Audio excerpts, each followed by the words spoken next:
Jason, you're in the driver's seat for this segment. Yeah, can you scooch? Why don't you go in the back? Yeah, and I'll just scoot. Let me get around. Yeah. Okay. All right. We touched dicks for a second. I'm trying to make shuffling sounds. Nuts to butts. Nuts to butts.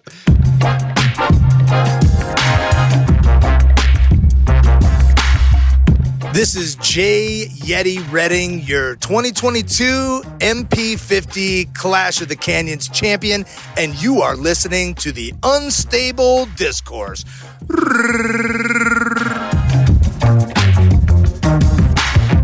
And welcome back to the season finale. Yeah. Of season 3 of Unstable Discourse. Yeah, baby.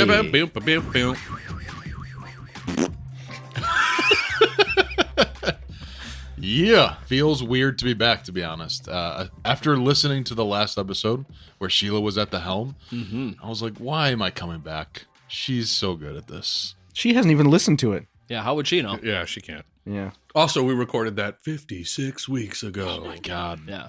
It's been, Very It was 27 envious. days, if you're... Very envious of you guys for getting to do that episode because Terry seemed like the coolest person in the disc golf community. That was a ton of fun. Mm-hmm. It Super really cool, was. It was, for me personally, I never needed affirmation that Terry was cool. But in the back of my mind, I was like, I want to have that, Terry is dope. And that's exactly what I got. Yeah. Yeah. Immediately from walking in the door. The moment he walked in the house, I was like, oh, he's so relaxed and so chill and as cool as I wanted him to be. I met him one other time maybe. And it was great. He kicked ass. So is Juliana. Juliana's really cool too. She's a lot of fun. It came through for me as a listener, and also when I saw clips from the delis, he seemed like he was having a blast. Yeah. Had a blast. I mean, as soon as he walked in, he said, "Is Alex here?" Oh, okay. Yeah. All right, cool. Yeah. All right. Well, he missed it when I walked in. As soon as I walked in, he got up out of his chair and shook my hand and said he was a huge fan. I was like, oh my God, dude, that's great. Terry, Thank you so much. Terry. Easy, bro. Oh my God, come on. Fanboy a little bit more, Terry. We should do intros. How about that? Sure. If you want to. It is me, Alex Seminary of Disc Golf Chicago. We're here at the Cab with Ryan Fancher of Unstable Disc Golf Gear, Yes, sir. Sean Callahan of Delwood Disc Golf, Yeah, boy. Jason Callahan of Bag of Tricks and Delwood Disc Golf. For the record, Terry did not do that. Why are you we making know. shit up? We know. Because it's just fun to do. We know. Yeah, okay. You had me sold. And of course, we're joined by the deucer, Sheila Callahan. Yeah, there it is. Your face. I'm so thrown off because I don't know if they're going to get into it, Sean and or Sheila, the deucer, but they've done some refinishing of our recording space, which is their basement, and they put some carpet in, and it is like, compared to the last couple episodes, it's like an anechoic chamber in here. It is so quiet. I feel like we're on NPR, guys. Ryan, future Ryan, how does my Future voice Ryan. sound right now? Well, now that you're not chewing on pizza, it sounds just fine. Jason. That's good. I'll have another slice later for you, future Ryan. I can't wait. Just you wait. So, anyway. Pop quiz. What is the name of the NPR host on Parks and Rec? Ooh. Oh, I almost said it, but then my brain took it away. I was just about to word vomit it. Hilariously so accurate to what a real NPR host's name would be. Oh, God, I'm just about to say it again. It's right there. I can't even picture it. I got nothing. But it's right I'm your host, Derry Merbles. Derry Merbles. That's right. Yeah. Nice. Why is it Derry so? Merbles. Yeah. I need a Why is it a rewatch thing? on that Yeah. show. Yeah. Such a Full thing. rewatch. That was a great show. Somebody was just telling me on Facebook that they considered the show New Girl to be tier 1 with The Office. Ooh. And then I started to think, what's really a tier 1 show? Not New Girl. I can't believe that it is. It's I wouldn't imagine that. It's so chaotic. Parks That and show Rec just is like hard to chaos. get It's to a that hurricane. level too. It's close. But I would put but- Parks and Rec as tier 1 up there with The Office. Like you could make a case for it. Yeah, Tier- yeah, definitely. One- At least there's a discussion there. Yeah. There isn't one around New Girl. No, not New Girl. That's No. what I thought as well. I would also put 30 Rock up at tier 1 in the absolutely. conversation. As far as like intelligent writing is concerned, Right. I don't think there is another show as good as 30 Rock. Oh, thank you for saying that. Yeah. It is. Seinfeld? Yes. It's I will put it close up there. second, but I think 30 Rock outdoes it. It gets so much credit for its trailblazing, maybe is not the right word. I don't know, but it's like nothing else was doing that at that time. And For a it's- while, my Facebook posts were just random quotes from 30 Rock. most of them Tracy Jordan, because he had he's so good. the best lines. Yeah. While we are on the subject of Seinfeld, I'm going to take us back to what we're going to talk about on this episode. This is the finale, so we're going to recap everything that's happened this season. Indeed. And while we were What's the deal with recaps?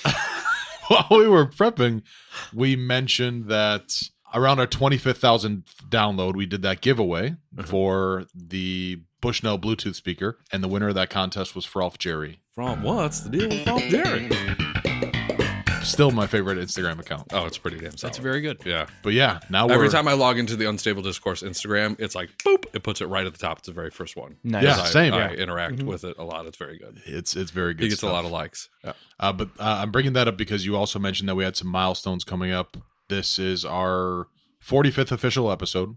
We have a couple randoms, but our 50th is coming at some point. Yeah. I mean, next season, episode 1 will be 50. This is 49. And how many hours have we recorded so far? 85. We're coming up on 100 hours of Yeah. bullshit. Yeah. You could literally, if you've never listened to this podcast, you could start with episode 1 and run it for 3.5 days. Speaking of which, I got another text from Stu up at Sandy Point. Oh, yeah. Hey, Stu. And they've finally gotten fiber optic cable internet. Welcome. Welcome to the 21st century, Stu. I told him I'd shout him out, but he said he's now actually listening to the episodes because the only place that they had internet was in the shop. So now he can listen to all of them, and he is through the first season. He listened to episode 10 and 11. And so he is now relaying me what he thinks the answers to the trivia questions are. From 3 years ago. From And 3 years I ago. think Yeah, it's hilarious so good. because I don't God love remember him. what the Yeah. questions are. And amazing. so Not at all. it's really great, and he's listening to them, and he's just getting a huge kick out of it. That's so perfectly, Stu. Yeah. I love that that's how it's all happening for him. Oh, because it's so great. perfectly. Yep. So he said he should be up to date by the end of the year because he's plowing right through them now. did he start from episode 1 or did he? Oh yeah, yeah. Oh, See, if He's a anybody, completist. when people start at 1 and they make it through the first couple and they're still listening, I'm like, I'm so happy for them because it's. Yeah. I feel like it only has gotten cleaner along the way. Significantly better. Yeah. We'll talk about that later. I have some pretty strong opinions with regards to what we did in this season when we get there. I think there's some stellar episodes that are worth waiting around for. Awesome. And I don't play disc golf, but I feel that way. So there you go. Ooh, I'm excited for that. Yeah. Okay. Just to recap, what we do on the season finale is we go back through every episode. We recap. We recap for it's like 2 or 3 minutes each episode, and just kind of like, what do we remember about the episodes? So you're gonna get, if you haven't listened to this whole season, like if this is your first episode listening, you're gonna get a little digest of what has happened this season. Other things that are happening on this episode, I see a Discmania mystery box in front of me. Sean, what's the deal? What's the deal with mystery What box? is the deal with this?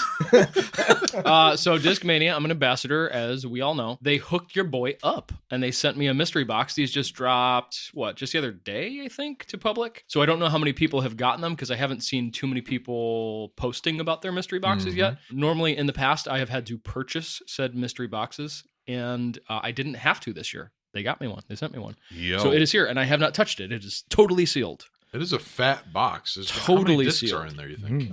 Gosh, I have no idea, but we'll definitely count them and touch them and feel them and Yeah. love them. Smell them. To give Smell 'em, the listeners lick an 'em. idea, I'm looking at it now. I'd say, what is that, like 10 by 10 by 10? It's a pretty Yeah, substantial box. I think it's like maybe 12 discs. Wow. 10 Whoa. to 12 Okay. discs. There's a It's lot few. of And a Jolly space in Rancher. there. And And one a of Jolly them, Rancher? Yeah, Usually, one of yeah. them is so this mystery box, the special disc is the DD1. It is a new mold, 11.5-1.2. They're calling it like the younger stable brother to the DD3, if you will. I think people will like that. I think they need to do some more flippier discs, but we'll give it a shot. It is the Stratosphere. It's like their Halo plastic. Ooh. Yes. I love Halo. Yes. Does yes, anybody yes. bring up Dexter's Laboratory when they talk about the DD series? Remember how The Dexter laboratory? was like, DD, no, that was his sister's name. Never. No, DD, don't come in my laboratory. No. No, oh. Well, you should. That'd be pretty fun. Yeah. No. Yeah. Totally. They will now. Yeah. Hopefully. Yeah. Word Good luck spreads. finding a good Dexter's Laboratory drop to throw in there. So I He'll- don't know if he'll anybody find else it. heard Yeah. this. Yeah. So now we've previewed what's going to happen on this episode. Why don't we kick things off with a little segment called Fired Up? Hey guys, this is Lauren Lakeberg. And you're listening to Unstable Discourse, and this is Fired Up. Nice. Awesome. Thanks for stopping by, Lauren. Always good to have you in the house, Lauren. Can't wait till we get to some of those mailbag questions. Yeah. Ryan, She you just said you evaporated into the wall. That was so bizarre. How the hell? Lauren, where'd you go? Bye, Lauren. You said you had something you're fired up about today. I do. So I am not an audiophile in the normal terms of when you think of like those super nerdy. That means you like the speakers, right? Yeah, absolutely. You're a pediophile, Yeah, right? Yeah. But normally audiophiles are those guys that have crazy expensive audio equipment and they go nuts about $600 speaker cables and all sorts of stupid shit, right? And they just listen to for the sake of having the equipment and not actually knowing what it's all about. I come from more of the science background of why 350 hertz sounds like mud and why 10,000 hertz sounds like sparkly. From that perspective of it, like the technology of sound. So I'm nerdy about it that way, but I never got the urge to set anything up in my own home where I could listen to music in a way that was actually impressive to me. It was always just headphones or monitors when I am mixing music or whatever, but it was never like a thing. Since I have my own space now with a television in the basement, like a little sitting space, I, the other day, just decided that it was time. Okay. And I found a really nice Onkyo receiver that supports like a huge number of, outputs. And I got a huge surround system and pieced it together. Sean was over the other day and I was showing him, it's a 5.1.2 Dolby Atmos system now. So 4D. What's the point 2? 4D. I knew So- what 5.1 right, is. 5.1. So 5 would be how many speakers there are. 5, Front, left, and right. And there's a center and then 2 surrounds. Right, that's 5. And then 0.1 is the subwoofer. There's the sub. Right. What's this point But 2? 0.2 is what is what they call Sounds like that. height speakers, or in Dolby it's the Dolby Atmos speakers, or so you have like atmospheric speakers. They're usually in the ceiling or they point towards the ceiling, and it just gives you another point of reference. And so the receiver that I have supports that, and so I just put the ceiling speakers in, and they are in the middle of the room, kind of towards the outside but pointing towards the center listening area. I was just listening to watching the third Hobbit movie where Smaug is like flying over and the city's on fire, right. and it was I was in the movie. It was unbelievable. And all I do now is when I have 5 minutes is go downstairs and find a movie that has Dolby Atmos and just play a scene from the movie and just almost cry because it's so cool. Wow, the audio is awesome. by far the most important part of your experience when you're watching a movie. It is, by and far. I didn't think it was going to be, because we had like a really cheap, shitty surround sound, like a $120 Sony system that like barely worked, and I honestly don't think it worked as it should have the entire time we had it. And I thought that was fine, but now that I've gotten this, speakers and a nice Polk sub, whatever it is about that system, like it's made me appreciate the entire quality of watching. And I don't normally sit down and watch movies. Sure. And we have been. And it has been a thrill. All you Was need. the first thing that you decided to listen to test the speakers, was it music or a movie? There were 2 things. The first thing I did was try and find a movie that was supported by Dolby Atmos, which a lot of them aren't. And even if they are through streaming platforms, a lot of them don't output Atmos, even though it says it does, right? Yeah. So you have to find the right ones. So I was just searching through, so that wasn't as important. But this is going to sound super nerdy, but there is Not like the rest of this. Yeah, exactly. Yeah. Everything leading up. No, this is So like far, you're just fine. really weird, but there is an arrangement of the Agnus Dei Adagio for strings that is arranged for 8-part vocals by Samuel Barber. And there are some performances of that are out of this world, and they will make you bawl your eyes out when you listen to them. And I played that for the first time yesterday. And You bawl? Oh, I'm by myself in my basement, just bawling like a little baby. Like quivering chin, like The whole time. It is. I'll have you guys listen to it, and I swear to God, if you don't cry, you're not friends with me anymore.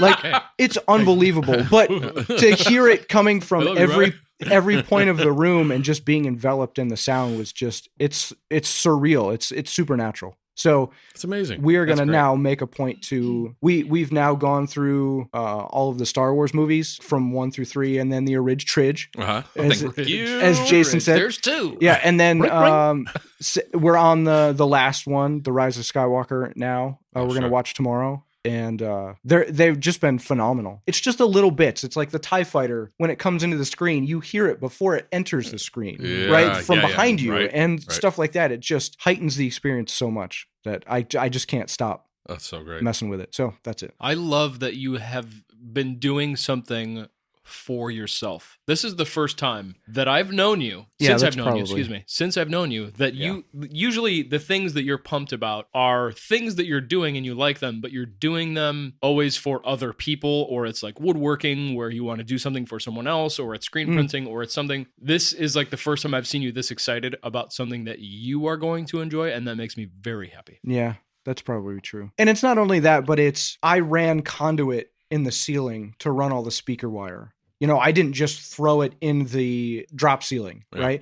I ran conduit and I ran all the banana clips instead of just shoving wires into, crimping wires and all that stuff. I did it slow and methodically, and I cut little holes in the walls and I put little rubber grommets in and everything to make it as clean as possible. That's great. And I'm super proud of it. The Radio Shack in me is getting such a boner right now. That's awesome. And it's not the world's most expensive. I'm on all these like home theater forums just researching and while I'm doing it, and they're all like, oh, you can't do this for under, $2,000 and, you got to spend the money to do, and they're full of shit. Like I totally did it for not a whole ton of money. I mean, it was a chunk, but like to enjoy what you're doing, you don't have to spend a ton. You just have to spend time. And I don't know. It's great, dude. I'm having a great time with it. Yeah. So awesome. Now we just need to get the middle speaker off of the box that it came in. Oh, no. I did that. Okay. Yeah. Yeah. Well, I didn't get any photos. I did an interim bench, Ooh. like coffee table kind of thing. Okay.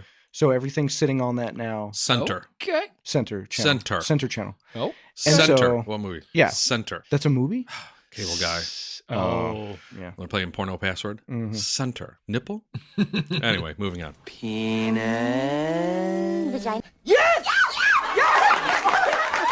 She got vagina. I would have said Sean. I know that when you're listening to music, for you, a big part of what you enjoy is like the technical side of the production and like what sounds the cleanest. Right. When I'm thinking about when I get the chance to listen to like really great speakers, there's a song that I like to listen to, and I don't know if it's technically great, but it hits so hard. It's Baker Street by Jerry Rafferty. Oh hell yeah, the dude. Saxophone? Dude, Yeah. that moves my soul every time. Like Foo Fighters do please a drop great it. cover of that song. Oh my god. Yeah. But if I'm going to test out some speakers, what's your song you want to listen Well, to? you just said. No, I have no. I didn't understand most of those words, Yeah. but I it have was German. I have a series. Sprechen Sie Deutsch? Yeah. I have a series of different songs, and it's not any specific. It's just bass response and vocal response and drum response and guitar response, like just a mix to see how they all sound. Oh, for sure you were going to Chromeo. say, God, I love that Anything song. by Chromeo I'm is so tight. in love with that song right now. Same. Which one? I slept on it when you added it to the playlist. Old 45s by Chromeo. Oh God, Banger. If you think romance is dead, no. Blindfold jukebox full of 45s. Pop a nickel in it and it all comes back. If you think such a good song. My God. Yeah. That song is Listeners, amazing. if you don't know, we've only talked about it 5 times this season. There is a playlist that we have on Spotify that we've all added songs to. It'll give you an idea of what we all listen to. You should check it out. It's called the Unstable Discourse playlist. It is very cool. Yeah, get the wah-wah speaker system that Ryan has and play our Unstable Discourse. Ooh, I'm playlist. adding Baker Street next week. Nice. Ooh, There you go. nice. Nice. That's a good one. Sean, what are you fired up about? Oh, I'm not ready. Somebody else go. I'll go. Yeah, you go. Got a pretty quick one. I went over to 115 Bourbon Street. Have you guys ever been there? Why do I recognize that? Gigantic sports bar that has like multiple stages for live music and like multiple rooms. Huge, absolutely huge. Where's it at? space. I think the town is technically. Is it Aurora out that way? Is it West Burbs? Yeah, it's southwest. It's pretty close to me. I'm in Midlothian. It's like 10 minutes away from me. Huh. I can't remember the name of the town. Doesn't matter. Yeah. But Nick O'Reilly from Circle One is very good friends with the owners, and they are going to let us put on a putting league there. Ooh. So we're figuring out days, trying not to conflict with other putting leagues and formats. But we walked through the space recently, and it's like there is an insane amount of room here and an insane amount of possibility for like elevated shots and like enough to make a very cool indoor experience. And of course, I'm holding up Hellwood in my mind as the standard, and it's like, can we do something anywhere near that level? And I think the answer is possibly yes. Cool. Not in terms of will it be as scary? Like the experience. The point of of playing the putting in Hellwood, league is to be scared. you Right. cannot compete with the experience of Hellwood just because it's the most unique possible thing. But as far as the competitiveness of the putting in this space, I think there's potential for it to be really, really cool. Sweet. So we'll hopefully get that launched in January. So keep your eyes peeled on Disc Golf Chicago /Circle One's pages for more info on that stuff. That's cool. Hell yeah. I'm pumped about it. Sick. Sean, now it's got to be you. Today, Sheila and I got into the spirit of the holidays. We had to go a little retroactive because we hadn't watched Planes, Trains, and Automobiles yet. Oh yeah. Jesus. So Sean, it's December 1st. What I the hell? know. I've still never seen it. We hosted Thanksgiving. What the hell, so, Ryan? It's December 1st. Yeah. We hosted Thanksgiving, so we really didn't have time around the holiday to make watching the movie happen. So we decided to do that today. And we put up the tree and we decorated. It was super cute. Ooh. We listened to Christmas songs for the first time all year long. Mm-hmm. Really adorable. Speaking of bawling my eyes out, Judy Garland's "Wish You a Merry Little Christmas." Super sad. Judy bawling. Had to leave the room. Had to leave the room. Is this real? Oh, 100%. Wow. Yeah, Damn. had to leave the room. I don't know what it is about Judy Garland that's just like Judy Garland, Nana, family, crying. Right. Immediately Gotcha. straight to tears. Gotcha. Right. So it was nice. Got to do that today and get into the spirit. Love that. Liz and I got our tree up the other day. We didn't put the ornaments and stuff on there, but we're trying to, the older we get, the more we're like, let's get into each big holiday. Yeah. So yeah, she's made wreaths and stuff for Thanksgiving. She's doing it now again for Christmas. And we're starting our Christmas movie watching spree. Nice. Probably, I think it technically started because we just watched the Guardians of the Galaxy Christmas special. Oh, sure. Nice. Which Haven't I had a guess chance to see it yet, but- that technically kicks off Christmas movie 100%. season. So and now I'm trying to figure out what's the next first Christmas movie of the season, like the official.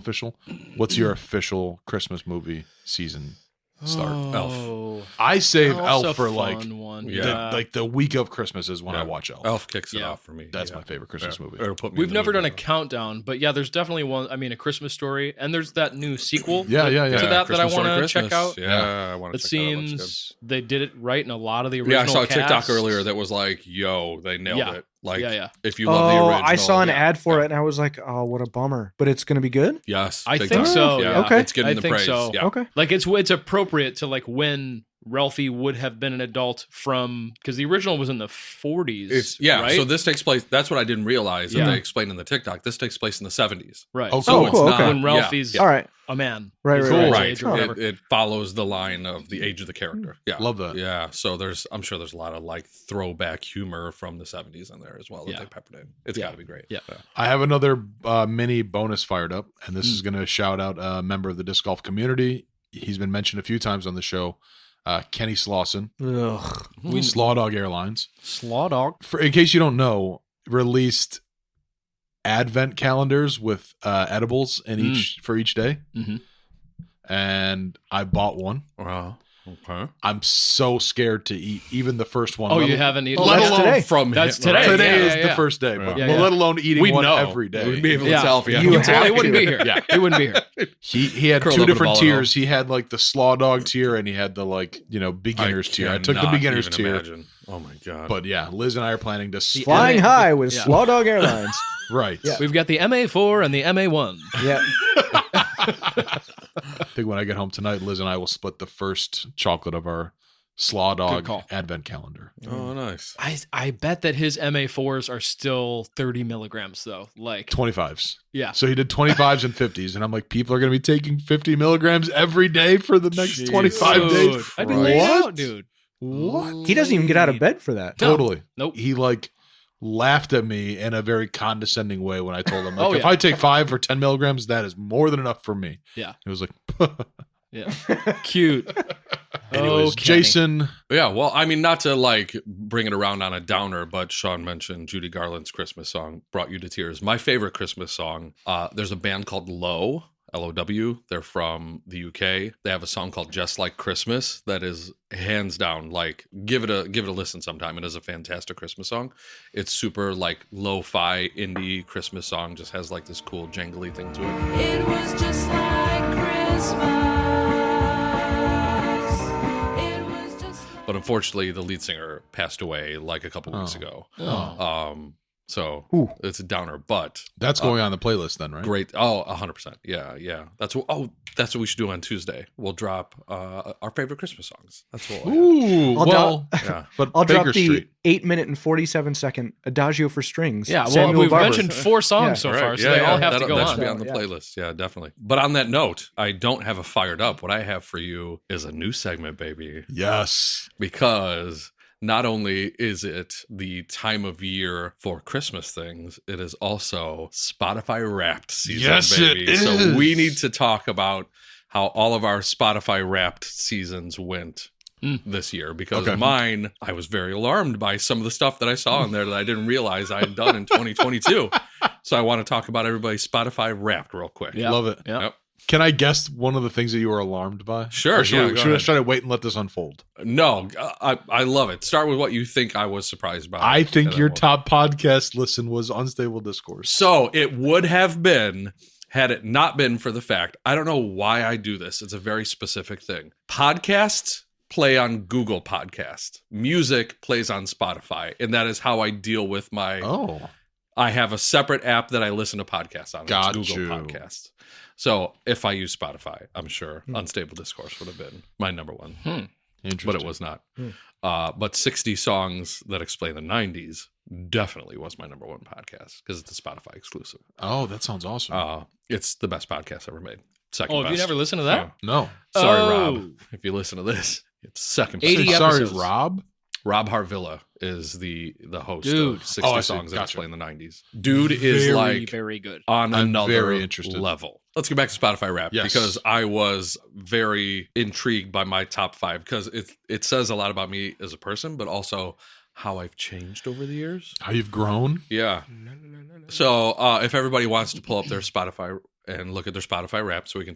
Do you have Spotify? I don't use Spotify. Oh, fair enough. That's all right. really If everybody but Ryan could do it, that'd be great. So that being said, we'll talk top 5. I'll do mine, and then you can do yours. I'm very excited about this now. Okay. This because so here, I'm going to preface it by saying this. I use Spotify for all things Bag of Tricks as well. That's who pays for my Spotify premium. It's all handled through Ali. So I use it for the playlist when we do trivia. I use it for the playlist when we do music bingo. So that affected some of it. Okay. But that being said, my number 5 is If Everyone Cared by Nickelback. Wow. That I am a secret huge fan of Nickelback. I don't talk about it very often. Secret's out. Yeah, the secret is officially out. And I think that's their best song because there's one line where he says confusing stars for satellites in there. And that just every time gives me goosebumps. So they imagine the idea of sitting out in a field and staring up at the sky and being like, oh, look at all these stars, but then realizing they're satellites. I think it's a great line. I cannot think of Nickelback without thinking of that, like, meme is not the right word, but it's the video where it's, look at this photograph, but somebody photoshopped like a bar graph on it, and he goes, look at this graph. Yeah, it's so good. Number 4 was Let Love In by the Goo Goo Dolls. Okay. That's my number 4 song. It's kind of later in the 90s for the early 2000s, actually. I think it's a later Goo Goo Dolls. Yeah. Fantastic song. I loved Goo Goo Dolls when they had Name and all those big hits. That would have been 95-ish. But then later they had that. Number 3 is the one that is using the Spotify for trivia has caused this to be in here because we use the song so often. It's 3 Little Birds by Bob Marley. We use it all the time because it can be included in a playlist about numbers. It can be included in a playlist about animals. Like it constantly comes up. Number 2 and number 1. Number 2 is Sweeter by Gavin DeGraw. You guys know who Gavin DeGraw is? Sounds like country. No. He's like singer-songwriter, early 2000s. Gavin DeGraw is not a country singer? No. The OC theme song. I don't want to be anything other than... Oh, okay. No. One Tree Hill. The One Tree Hill theme song. That's Gavin DeGraw. But Sweeter is my favorite song of his, and I listened to it a bunch. But number one, I was so surprised. He was not only my number one artist, or not only my number one song, but my number one artist for some reason. Please be who I hope it is. It's John Mayer. Damn it. Last Train Home. It was my number one song. Oh, yes. From his Slawdawg album. Yes. Oh, such a good song. Heard that, immediately fell in love. There would be times where I wasn't even realizing I was doing it. I was driving around and just listening to that song on repeat. Absolutely love it. And that ended up being my number one song and my number one artist, which I was very thrown by when Spotify popped up and it was like, and here's your number one artist. It exploded and it was John Mayer's face. And I was like, I'm barely a John Mayer fan. What is happening right now? But there he was nonetheless. But that's my Spotify Wrapped. Number 5 for me is I Keep Forgetting by Michael McDonald. Imagine that. Just because that since we did that episode, you can't stop. I can't. You Once it cannot plays, stop. I listen to it multiple times. Yeah, fair enough. Yeah. Number 4, Point and Kill by Lil Sims. She's a British Nigerian rapper. Such a dope song. Number 3, Everlong, the acoustic version by Foo Fighters. Oh, sure. Ever heard of them? Yeah. Number 2, Hackensack by Fountains of Wayne. I don't really know what that song's about necessarily, but I like to think that I can sing it well. So as a comfort thing, I listen to that song and sing it to myself in the car all the time. That's crazy. I love that. I don't know the song. I'd have to hear it. Yeah, I'd have to hear it, definitely. Did you know that he was the first celebrity COVID death? The lead singer of Fountains of Wayne died. He got COVID and died from it. And he was like one of the first major. I don't know anything about this band. I just know 2020, this song. I believe, is when he passed. I think they have one other big hit that I might know. Wow. That's not Stacey's mom. Yeah, that's it that is? band. Okay, Yeah. okay. Anyways, number 1 was Running Up That Hill by Kate Bush. Got on that repeat Stranger so Things much. bandwagon, huh? So Yeah. I was listening to it last night while I was hanging pictures in the house. Wow. I don't think I've actually heard that song all the way through. Really? Like since the Stranger Things hype. Sure. I probably had before, but never after that. It got so heavy so quickly that I was like, I don't want to listen to it right now because I don't want to get caught in this bullshit. I want to wait. Right. And then I'll listen to it and then discover it if it is that good. There's 2 really good covers that are pre-Stranger Things. One is by a band called Placebo. I don't know if you know them. They're a British band. Friend in need's a friend. Oh in yeah, need. that's the that song. Band. Yeah, they do. For a a second, great cover. I was thinking of Friend What's with Up Weed by is better. And there's a band called Blinker the Star that's a Canadian dude, and he does a great cover of Running Up the Hill. By the way, I am not dropping all of these. Yeah. This would take me 2 weeks. So sorry. Listen Do to your future, it. Ryan. No. Do have all of to them try. right now. No. Sean Mine Hiss, top is- 5. Yeah. Super funny. Number 5, Double Up by Nipsey Hussle. Ooh, that's on the playlist, isn't it? I believe so. Number Nipsey 4, Hussle is it. Dedication, Nipsey Hussle. Number 3, Let me guess. Yeah. Blue Laces 2, Nipsey Hussle. This man. Wow. Number 2, Hustle and Motivate, Wow. Nipsey Hussle. No way. Number 1, What I Got, Sublime. What the f? No, man. What? Seriously? Yeah. Straight Nipsey Hussle. Uh-huh. What I Got by Sublime. Top artists, starting with number 5. Drake. I don't know how Drake got in there. It must have been on some Nipsey Hussle shit. Whatever. 4, Nirvana. 3, Sublime. 2, Nipsey Hussle. 1, Foo Fighters. Oh, very nice. Ooh. Yes. I listened to Nipsey Hussle's Foo Fighters. Nipsey Hussle's 2019 album Victory Lap a lot in 2022. A lot. Apparently. Like every day. And then I stopped for a little while.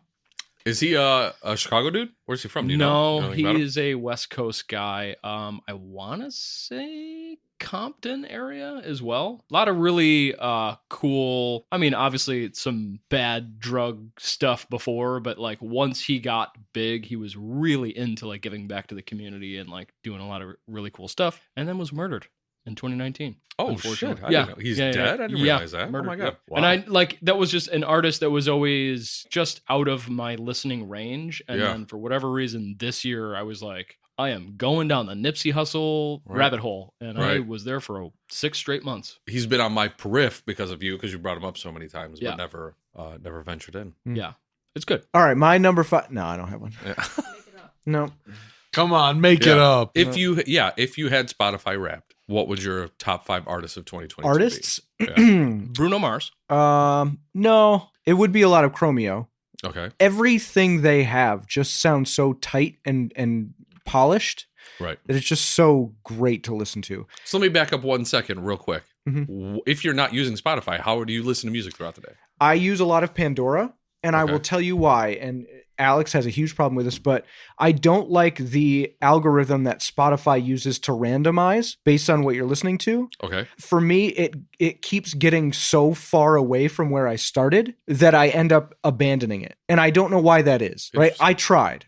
Last year, the year before, whatever it was. Pandora, when you tell it, like, I want Chromeo radio, it sticks. Like, it'll give you different artists. It'll hunt around, but it'll stay right there in that genre. And that's what I want. Yeah. And so I have a full set of like albums and artists in Pandora, and I have it randomize and shuffle through those, and it stays there hard. And I love that. Okay, so that's what I listen to. I can respect that. All right. So it'd be Chromeo. What other artists would you put in your Spotify? Chromeo. There's a lot of Ben Folds in there. Nice. I don't know if I could name 5. Justin Timberlake is on there a bunch. Oh, well, hell yeah. Let's see. Wolfpack is in there a ton. Oh, you got me into them. Yeah. Mm-hmm.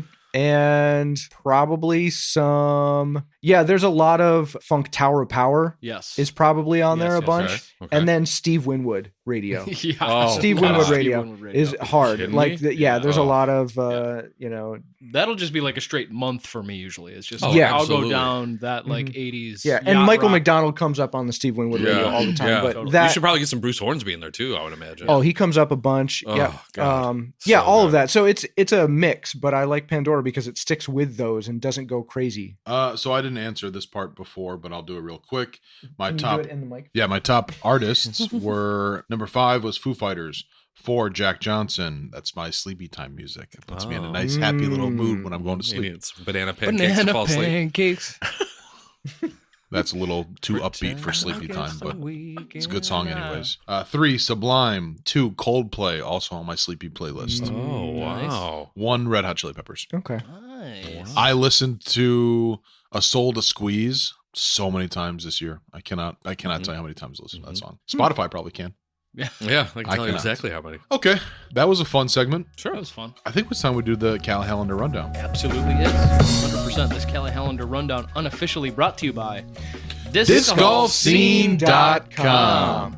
Come on, Pete. Cal Hallender Rundown December / end of year / cold edition. I'm referring to this as. Delwood Disc Golf bag tags are back. Saturdays through winter at Delwood. We will be doing new tags in 2023. Only $10 for a new tag, 15 to play. So get your butts out to Delhi. We didn't do bag tags. We talked about that all summer long because the season is super busy over at Delhi. You couldn't possibly. So now that it has slowed down a bit, we are back at that. We've done it now 2 times. We won't be doing it this upcoming Saturday due to Ugly Sweater, but we will be back at it after that. Really happy to be doing that again. Next up, Hellwood. Yeah, baby. Hellwood. You guys had a kick-ass time there last year.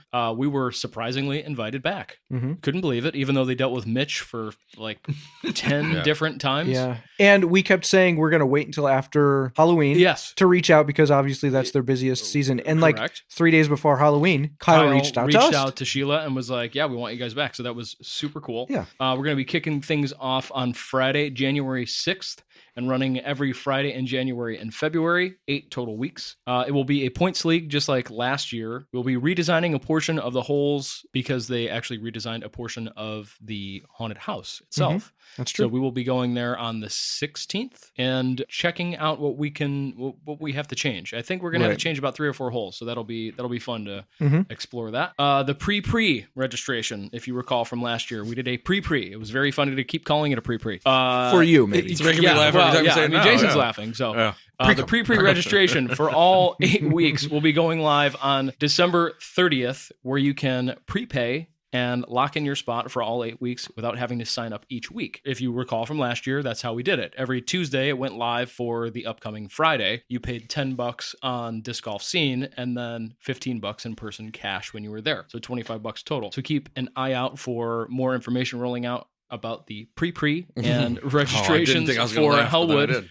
Those will be coming up soon. And I'm sure before the end of the year, we'll do a couple more flexes just because that's what we do. Around maybe Christmas, around maybe New Year's. That'll be fun. So keep an eye out for those. But that's all I got on the Callahallander Rundown. Is it going to be tough to come if you don't pre-register? Is it going to be tough to come if you don't pre-register? No, because so the pre here's a little. We're gonna do a little extended on the pre. My head's gonna explode. Pre. I'm trying to get a pre-cum joke. And you're so bad. Is it going to be hard to come if you don't pre? So 50 total spots in the pre. Okay, it's only $50, so it'll be 130. So you're paying the $10 for each of the 8 weeks, so that's $80, and then we're doing a $50 premium. Last year we did a $100 premium. You did. We're actually cutting that in half and just charging $50 extra to be able to sign up early. Correct. So once you pay that 130 up front, you're locked into all 8 weeks, whether you show up or not. Whether you show up or not, and it's not anything that's refundable. And there's only 50 of those spots. So from the 120 that will be available, you take out 50. If we max out 70 spots, I mean, it'll max out. It'll sell out every week. Every week. So you'll have to be on registrations, but I don't think it's going to be like within a minute. It's just like that night you'll definitely have to be on it and want to, which most people. But if you really want to get the trophy, if you want to like win this if league, you're in it to win it, like a James pre-reg. Slawdawg type of a character who has won a few of our putting leagues, but he'll likely just lock in that pre. But you're not going to be able to show up day of. There's no way. You got to sign up early. No, it'll be sold out. Yep. Yeah, it'll be sold out. Don't do that. Yeah. Can't wait. It's going to be a ton of fun. That is a lot of fun. I mean, just hanging out and then having the option of the food and drink, and like the fact that someone else is taking care of that. For a couple of years, we did it at the prison, and it was a lot to have to manage that as well as managing the league itself. The fact that they do a lot of that for us is so cool. That cheeseburger with the nacho cheese on it. Can't wait. Can't even do it. We're only like a month away from that. I can't wait. I'm going to come hang out. I don't know if I'm going to come play, but I at least cool. just coming to hang out, though. Like the party, like it's just a vibe. So there's a party, and then everybody goes to putt, and we just sit there with cold feet. Yeah. Well, the cheeseburger helps. That's and the when cheeseburger we helps. Have the hot apple cider with the shot of what's Fireball? Fireball in it? It's got Fireball. Yeah. Got to be. And a cheeseburger. And then we watch everybody one after the other run to the bathroom and then run back in. Run to the bathroom and run back in. Yeah. Okay. I think that is a wrap on the Calahalander Rundown. Yes, brought to you by discgolfscene.com. Come on, Pete. One of these days, you should come on, Pete. That we need to get him as a guest next season. Yeah. I don't know where he lives. I think Minnesota. And what would we title the episode? Jeez. He came. He came on. All right. Well, that means now it is time to hear from our sponsors, which I suppose we should do right. How about now? This episode is brought to you in part by Upper Park Disc Golf. Since 2011, Upper Park Disc Golf has focused on disc golf bags and accessories with unique styles, innovative designs, and unmatched comfort. They use cutting-edge design techniques and durable outdoor materials with a lifetime guarantee, so you can focus on what really matters, throwing those perfect shots. They're in business to make the game better for everyone. So when you buy from Upper Park Disc Golf, you know you're buying from a company that loves disc golf as much as you do. You can pick up your Upper Park bags at Delwood Disc Golf in Lockport, Illinois, or at upperparkdiscgolf.com. Upper Park Disc Golf. Play different.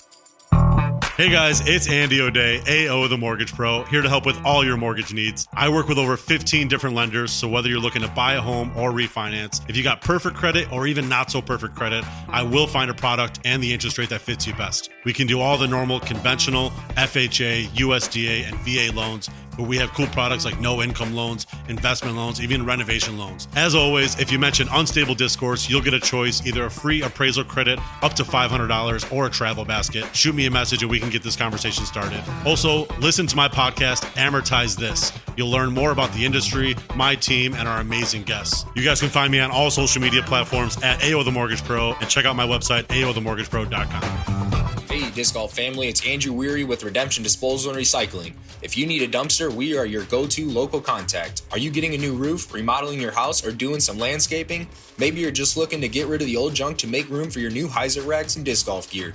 Redemption Disposal's standard-sized dumpsters are large enough for most jobs. The 15-yard dump trailers are on regular tires and hauled by standard pickup trucks, helping avoid any damage to surfaces, allowing for tight maneuvering, and the compact style helps minimize any inconvenience to homeowners. Our convenient and speedy service is unmatched, all at a competitive price. You can find us on Facebook at Redemption Disposal or email admin@redemptiondisposal.com. We look forward to helping you out with your future projects, but until then, we'll see you out on the course. Listen to Unstable Discourse on Spotify, Apple Podcasts, iHeartRadio, Google Podcasts, or right from unstablediscourse.com. Like us on Facebook, follow us on Instagram, or subscribe to our YouTube channel. If you have the time, leave us a rating and review, or just tell a friend. It helps the podcast get to more listeners. And we're back. Wait, Coop, not yet. You got something to say? Oh, okay. Please tell me the mic's picked that up. Yeah, I'm sure. All right, before we get to the glizzies and mash. Are you Hello, Newman. kidding me right now? I'm sorry. You've been getting it from all angles Not like the last couple glizzies weeks. and Just mate. consistently every day there's something. Yeah. Well, I'll shout out Jessica Anders, who messaged the Unstable Discourse Facebook page and said, "I think it'd be a good idea if you introduce it as glizzies and mash and just watch how Jason reacts." And I was like, "Yes, I'm doing that." And it worked. Yeah, yeah, that was a real reaction. That was not staged whatsoever. I love how much Jessica Anders is like paying attention to all the shit that we do all the time. But I see her lately just the one time a year at the delis. The delis, yeah. She hasn't been playing She's too much, cool. but that's great. She's super fun. She's great. But yeah, before we get to that, we have two little mini segments, very quick. Actually, the first one is very quick, and this is a farewell segment. I want to say we've got a member of the community who's going to be moving away for a couple of years at least. I'm sure he'll be back at some point. This is the second time he's done this to us. Yeah, that's right. He lived in London for a while. Yes. He's a very well-traveled guy. But he's beloved by a lot of people in the community, so I thought it was appropriate to take a moment to say that we are going to miss our pal Cy Spencer. Speak for yourself. He's taking a job in Singapore. Actually, it's the same company, but he's getting repositioned out in Singapore for a couple of years. I think he's just going for the life experience, which he's all about. And I'm sure he'll disc golf out there. Yeah, I just wanted to say, we're going to miss him. Yeah. Happy trails to you. If you guys know Cy, say adios, because you might not get a chance to speak to him for a couple of years. So, safe travel, Cy. We'll miss you. Yes, sir. And now, let's get into that mystery box, man. Man.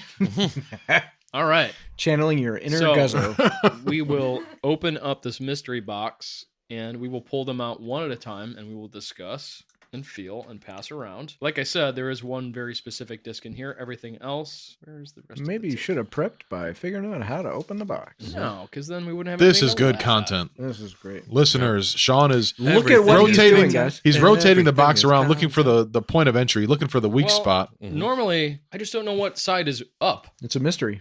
Hey, look at there it is. There it is. Well, it's a cube. There's a lot of sides. All right, here we go. Top is open. Box full of mystery plastic made for you. We got a cool little poster-ish. Ooh, first one's a Charizard thing. First disc. Ooh. Has a fun stamp. What is that? Is that MBW22 Glow C Line FD? Ooh, there's Glow. a barcode on it. 173. There's a little barcode on it. This feels really good. If that wasn't like a blue, I would steal that. I was going to say, Rye? don't one of you throw FDs a lot? Yeah, but it's, give that a feel. But it's Ooh, blue. We've got I don't have an FD. You do now. Yellow. This is the important part here. so good. Yellow Exosoft Link. Oh. I've never seen yellow before. You love a Link, don't you? Love a Link. Sounds like he was going to say lava lamp. FD. Lava lamp. Lava lamp. Lava lamp. We have got a Feels great. board Nice, flat. grippy. Yellow double stamp C-line PD 173 grams into it. Nice and flat. We have got a board flat Premium Majesty here with a cool little corner stamp that's just got a crown on it. I've never seen that before. A little fast for my noodle, but pretty If cool. only it had purple mountains on it. And it was a purple mountains Majesty. We have got a white double stamped Neo Mutant, 177 grams, nice and flat, super overstable. I was going to ask That no one is going to throw ever. Ooh. I didn't even know that this existed until right now. This may stamp. immediately go in my bag. We have got a lime green, extra soft Exo Vapor Tactic. That's a lot of adjectives. That's lot an of words. extra soft A lot of words. Exo Vapor Tactic. Crazy world, a Pass lot of it over. smells. Yeah, just This feels like a toy. This feels like That feels extra soft. That feels so strange. awesome. It's too bad it's very grass green. This is a new disc to the active line, the Tailor, Tailor, and it has a image of a tailor on there, like sewing. 4401 feels like a gentler C-line MD3. It doesn't feel half bad, actually. Ooh, fun. Next up, we have got a... What an interesting choice of art, like, the name and art. Like, a tailor? That's weird. This is going to go I like the bat stamp. That might bag. I might steal that. Yeah, you might. Because this is what I've been telling you that you need. I can already see what that disc is. What do you think it is? It's a flesh-colored bat wing. Yeah, it is. It's salmon pink, orangey colored, mid-range, like an MD1 style. That's exactly what it is. Yep. MD1 in Lux plastic. There's MD1s in Lux plastic, and I have one now. And Ryan's going to try to steal it. Yes, Ryan has one now. When somebody says bat wing, what's the first thing that comes to mind? Balls. Men's balls. When you take the skinny of testicles and pull them as far as you can. I remember playing beer pong once, and somebody pulled out a bat wing as a distraction, and the ball landed right on it. Oh, perfect. It caught it like a little net. Stratosphere Edition Collector's Guide. Oh, this is awesome. And it's got all of the discs that were inside of... Oh, that's super cool. Pass that around. That's awesome. A breakdown of everything that's been in the boxes. A little printout. That's really cool. And under the bottom is the one you've been waiting for. There it is. Can you get the box off the mic, please? Yes. Thank you. Okay. The DD1, the Discmania Stratosphere Horizon plastic. They're calling their Halo-like plastic is called Horizon plastic. 11.5 -1.2, I believe. I think you might like this too. It's like a race. Yeah. Okay, so is there 9 discs in there in 9 total? in there? Was it? Yeah. There's a lot of really good stuff in there. Oh, it's a very good assortment. I love the yellow Link. The Stratosphere feels a little bit more stable very than domey. I like, but it looks domey from the side. It's like a pale yellow with black halo, whatever they call the Horizon. It's a cool looking disc, but sexy. It is very domey, and I feel like it's gonna be a meat hook. I don't know. You want to go long thumb this bad boy out there? Skittles. Discmania mystery box candy. That it looks like a condom, but it's not. It's candy in there. We're gonna pop that open. Put your wiener in it. We've got a Stratosphere. Pretty sure it's candy, but I'll put my wiener on it regardless. Either way, it's going on my wiener. A pin. That's great. And this will go on the fridge or somewhere down here. Stratosphere Discmania sticker. Tons of fun. I keep the boxes. Is that weird? No. Is that like keeping the phone box? It's a solid box. So I'm stoked. For that, I need more Discmania plastic. This is tempting now. I kind of want to get one. I think that's the idea here. Yeah, trying to lure you in on some of their goodies. Yeah, I like the look of this Stratosphere. Really, right, that's the coolest looking disc I've seen in a minute. Mm-hmm. Continuing to expand upon, and I'll be honest, I'm surprised the active line that they're continuing to do that. Yeah, I was surprised by that too. Manufacturing into their own warehouse, that they're still doing the active line. But hey, that's cool because that mid range feels great, and as long as it feels that good, hey, keep doing it. There was a spot missing in that lineup. They're starting to fill them in. Yep, that's good. Totally, and they're a lot more affordable. Mm-hmm. So sweet. I'm stoked for that box. I love that collector's guide too. That's really cool. Is there any mention of like production numbers on each? What's cool is they have a rarity ranking. Oh. I don't know if the more dots means more rare, I would think. Yes. Yeah. Uh-huh. What is listed as most rare? Charizard. I was going to say circle means common. With the barcode? With the barcode on it. Let me see the barcode. That was the first one, top of the pile, right? You can scan barcodes from your phone? Yeah. Okay, it's 2022. Boomer. Okay, Boomer. Next would be the Night Wings is what they're calling it. I'm really excited for that. Ryan's going to definitely try to steal that. Oh, give me one of those. Wally Whiz. Rethink Candy. Wally and Whiz apps. The font is so small. 11-gram Danish wine gum? Ooh. Do we have any idea what a wine gum is? No, let's go. Give it. Magic Mouth Part 2. Give it up. Give it up. I'm good. Ooh. Why 11 gram though? Why? Uh-oh. No, it's a sophisticated fruit snacks. Mm-hmm. Yeah, very good. Mm-hmm. Rethink Candy. Really good audio content. 11 Please gram cut it. Danish. Yeah. Please. I'm gonna cut a lot. Wine gum? I don't know. Deucer, please. Deuce. Deuce, can you please? Hey, Deuce. Deduce. The Deucer's deducing. Deducing. Deducer is... That's the shirt. Deducer is deducing. All right. That was a dope box. Good box. Hell of a box. Check them out, guys. You can get them where? Discmania.com. Where else are these available? There's not going to be mystery boxes at the shop, are there? Discmania.net. No, but I do know for whatever reason, these particular boxes did not sell out immediately like they have in the past. They're still available. So they're still available. I'm hoping that maybe there's enough of them available the dealers could. I doubt it, but you never know. Okay. That'd be great. Then I think it's probably time that we actually do get to the glizzies and mash. No, man. It's the last time of this season. We're retiring the expression completely for next season. We called it a lot of things in season 1. Season 2, what did we call it? Bangers and Mash was pretty much new to this season. Mang. Anyways. I feel like season 2, we switched it up every episode. We always tried to like the Bert and Ernie, the peanut butter and jelly. Yeah, that was fun. Yeah. But okay, Jason, you're in the driver's seat for this segment. Yeah, can you scooch? Why don't you go in the back? Yeah, and I'll just scoot. Let me get around. Yeah. Okay. All right. We touched dicks for a second. I'm trying to make shuffling sounds into the mic. Nuts to butts. Nuts to butts. All right, so we're going to do this just like we did in the past. I'm going to give the synopsis of the episode. We'll do 2 minutes on the timer. We can just openly discuss whatever we remember, want to talk about from that last episode. And then we'll move on to the next one. We'll just keep going. Let's do it. Chugging through the season. I'll be upfront that I'm nervous to do this time because I can't wait to have you get cut off every single time. That will happen, but that's not why I'm nervous. Yeah. I'm nervous because this season went longer than all of our other seasons because we took a lot of breaks.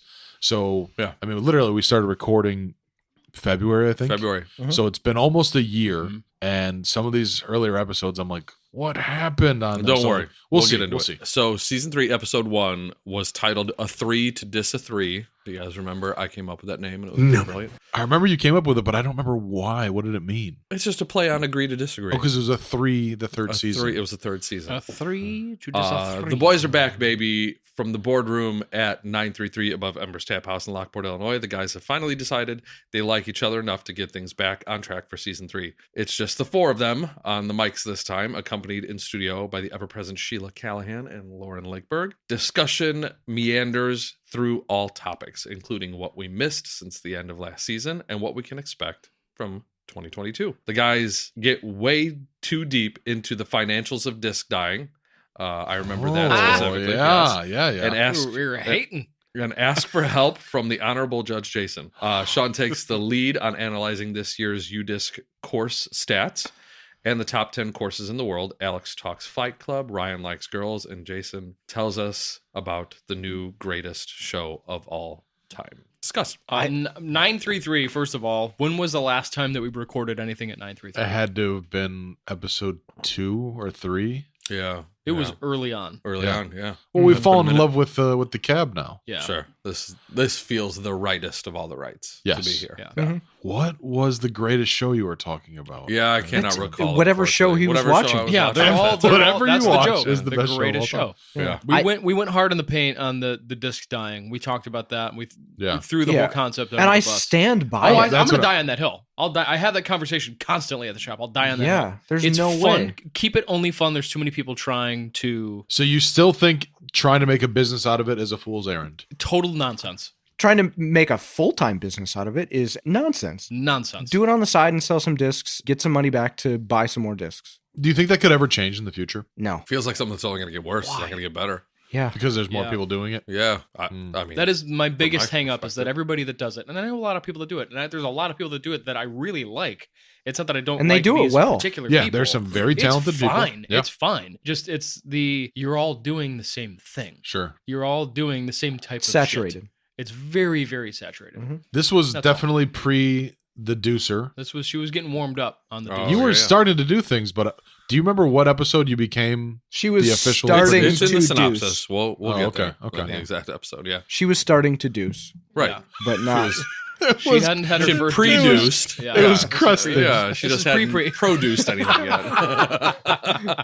Pre-deuced. It was a turtle head poking out. There's a turtle head poking out. Oh, perfect. That was there our it is. 2 minutes. Very nice. We're going to move on. Thank you, Coop. Quiet. Timer's up, Coop. Season 3, episode 2 is the next episode. The Transgender Perspective with Kylie Rotolo. Mm-hmm. Domo Origato, Kylie Rotolo. Does it say that? No. Oh, it should have. I cannot see her name without thinking that every time.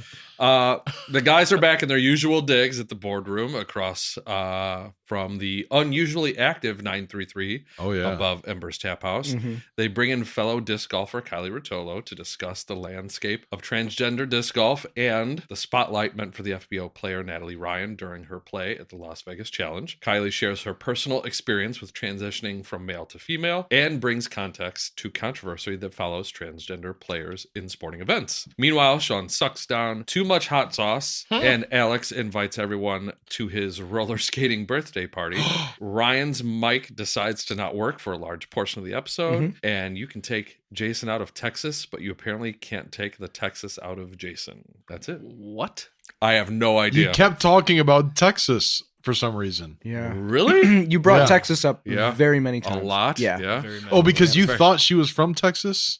Oh, that's right. There it is. There it is. is. Okay. Yeah. All right. And then it just became a running joke. Yeah. That episode was great. We got some incredible feedback from a lot of listeners about that episode. Yes. I know one comes to mind in particular, but a couple people. I'm pretty proud of that one. To be perfectly transparent, I was nervous to do that episode because I was fairly ignorant about the topic, and I knew it was an important thing, and I wanted to make sure that we handled it the right way. And that we shed light in a very meaningful and positive way. And I think we did that. Yeah. And Kylie was just so transparent about everything and just so cool about the situation in general that it was just so easy to talk. Yeah, as a straight white male, this sounds so stupid, but it's sometimes hard to be supportive because there's a certain amount of there's a you don't know. but you don't get it because blah blah. And that was my fear. That little ball of energy in the center of my chest was like I want to show her that I care. I'm always so afraid that it's going to come off as but you don't understand. So why do you care? Mm-hmm. And she made it so easy. It was great. Very easy to talk to. I felt like I had a much better understanding, and I can't imagine how I would have gotten that context or that understanding without having the conversation the way we did it. It means a lot to hear that other people listen to that episode, and it meant a lot to a lot of people. So I'm just real grateful she came on for that one. It's been a minute, but I'm 90% certain somebody reached out on our Instagram and that's time sent a message saying thank you for that episode, which was huge. I mean, that awesome, filled my heart with joy. But we're gonna move on to season 3, episode 3. Are you not entertained with Ali Beg? I got beef with this episode. Domo Origato, Ali Beg. Showing their aptitude for adapting to any environment. The guys this time hold up in the cab, and I'm pretty sure we stay in the cab. Joined by a cat, 2 dogs, many friends, and some Little Caesars pizza. They bring in guest Ali Beg. God, these intros are great.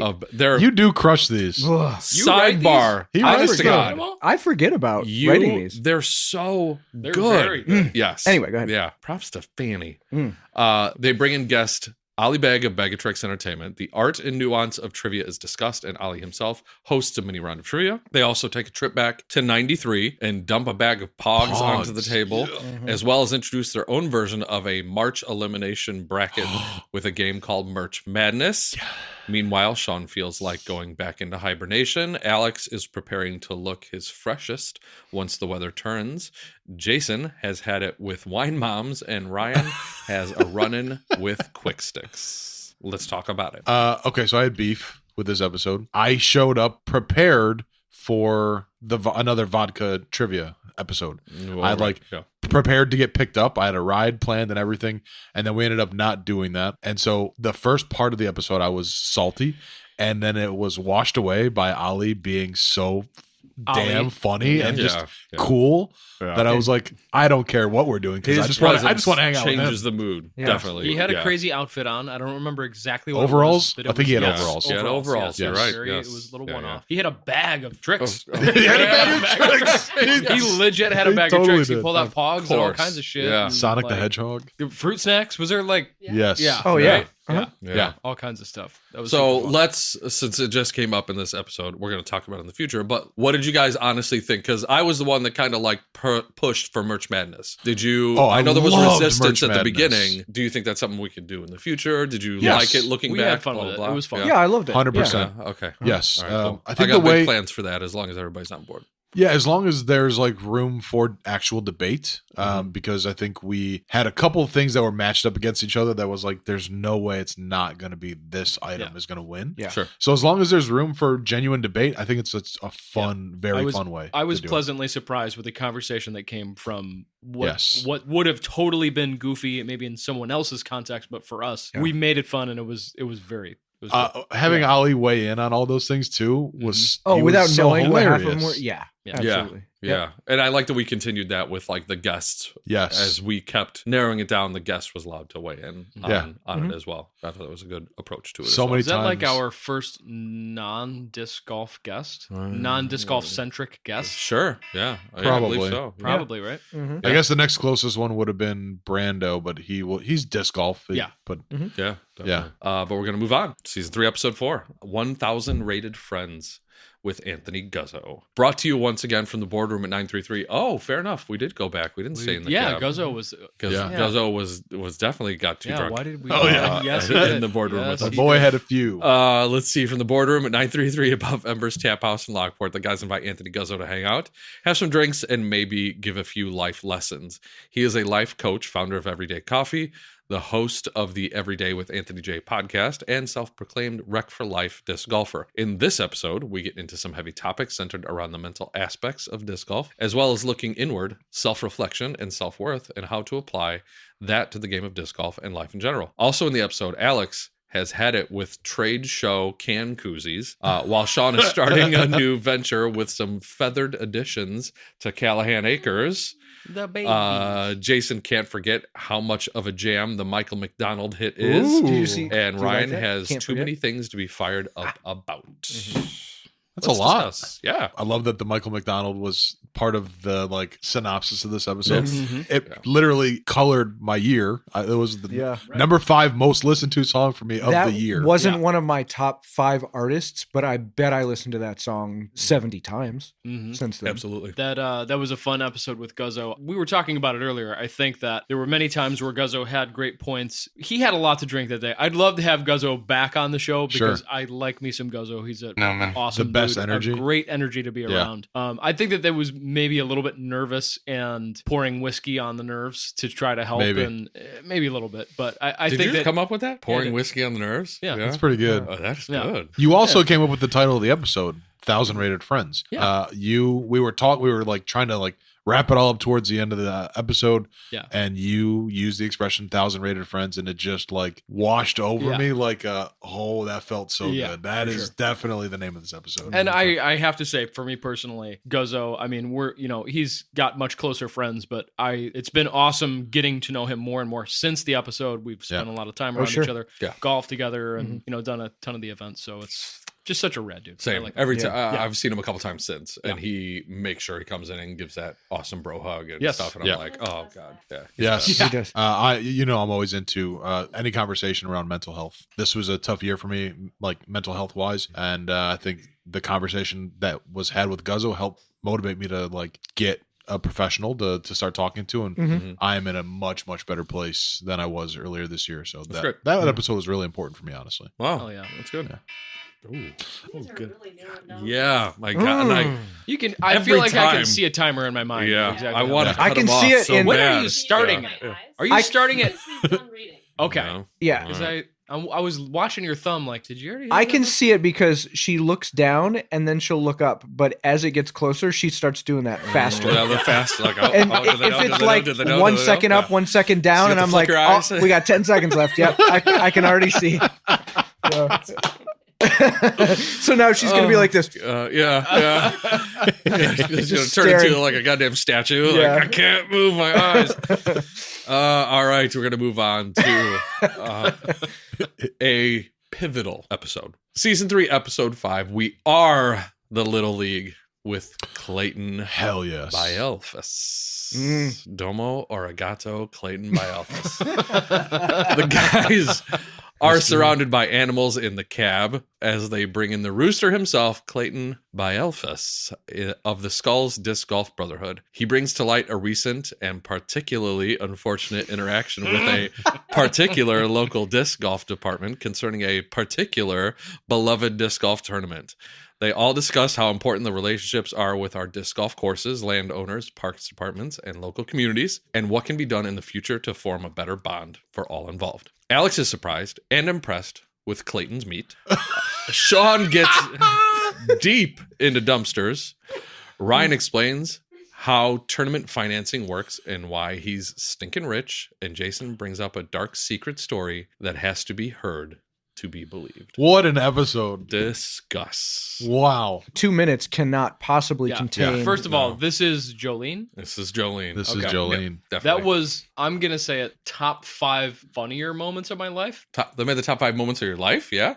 As far as funny, humor goes, that was amazing. Wow. I was on the edge of my seat, 100% convinced this all happened. Yeah. And there was a whole story with you and Joe that I wasn't a part of. And we can't get too far, but guys, if no other episodes are listened to, take a couple clips from this one, and then you'll be hooked for life. It was amazing. Clayton is like, I don't want to say he's a good sport about getting razzed, because he is the perfect vessel for that, because he'll dish it right back. Totally. Like, yes, he will. He is so good at that. Yeah. And oh God, I just love giving him shit because man, he has great. a very, for me, a little brother vibe, but I mean that in a very good way. Our conversations go back and forth like family. When he comes to the shop and we catch up, there's some people that come in the shop that are like, oh, are they done yet? Like, that's not the case with him. I want to hear what's going on with him. I want to hear what's going on with the course. Yeah.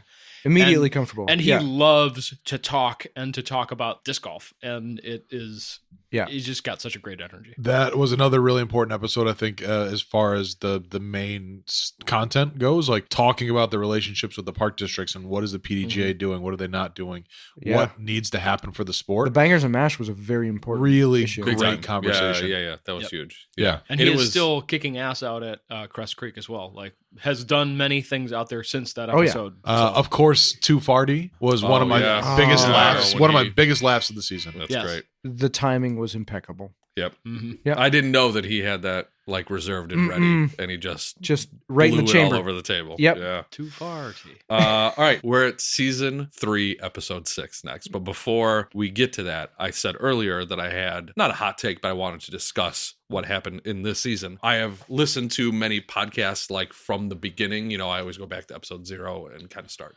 Sure. And a lot of podcasts have brought up the fact that it's not until you get around 50 episodes where you really start to understand what you want to do with the podcast. Because a lot of them, you know, they'll start off with, okay, this is who we are, this is what we're going to do, this is the structure, blah, blah, blah. But by the 50th episode, it evolves. It evolves, and you kind of find your groove, and you're like, oh no, without even understanding it, this is who we are, and this is how we want to approach it. Blah, blah, blah. Sure.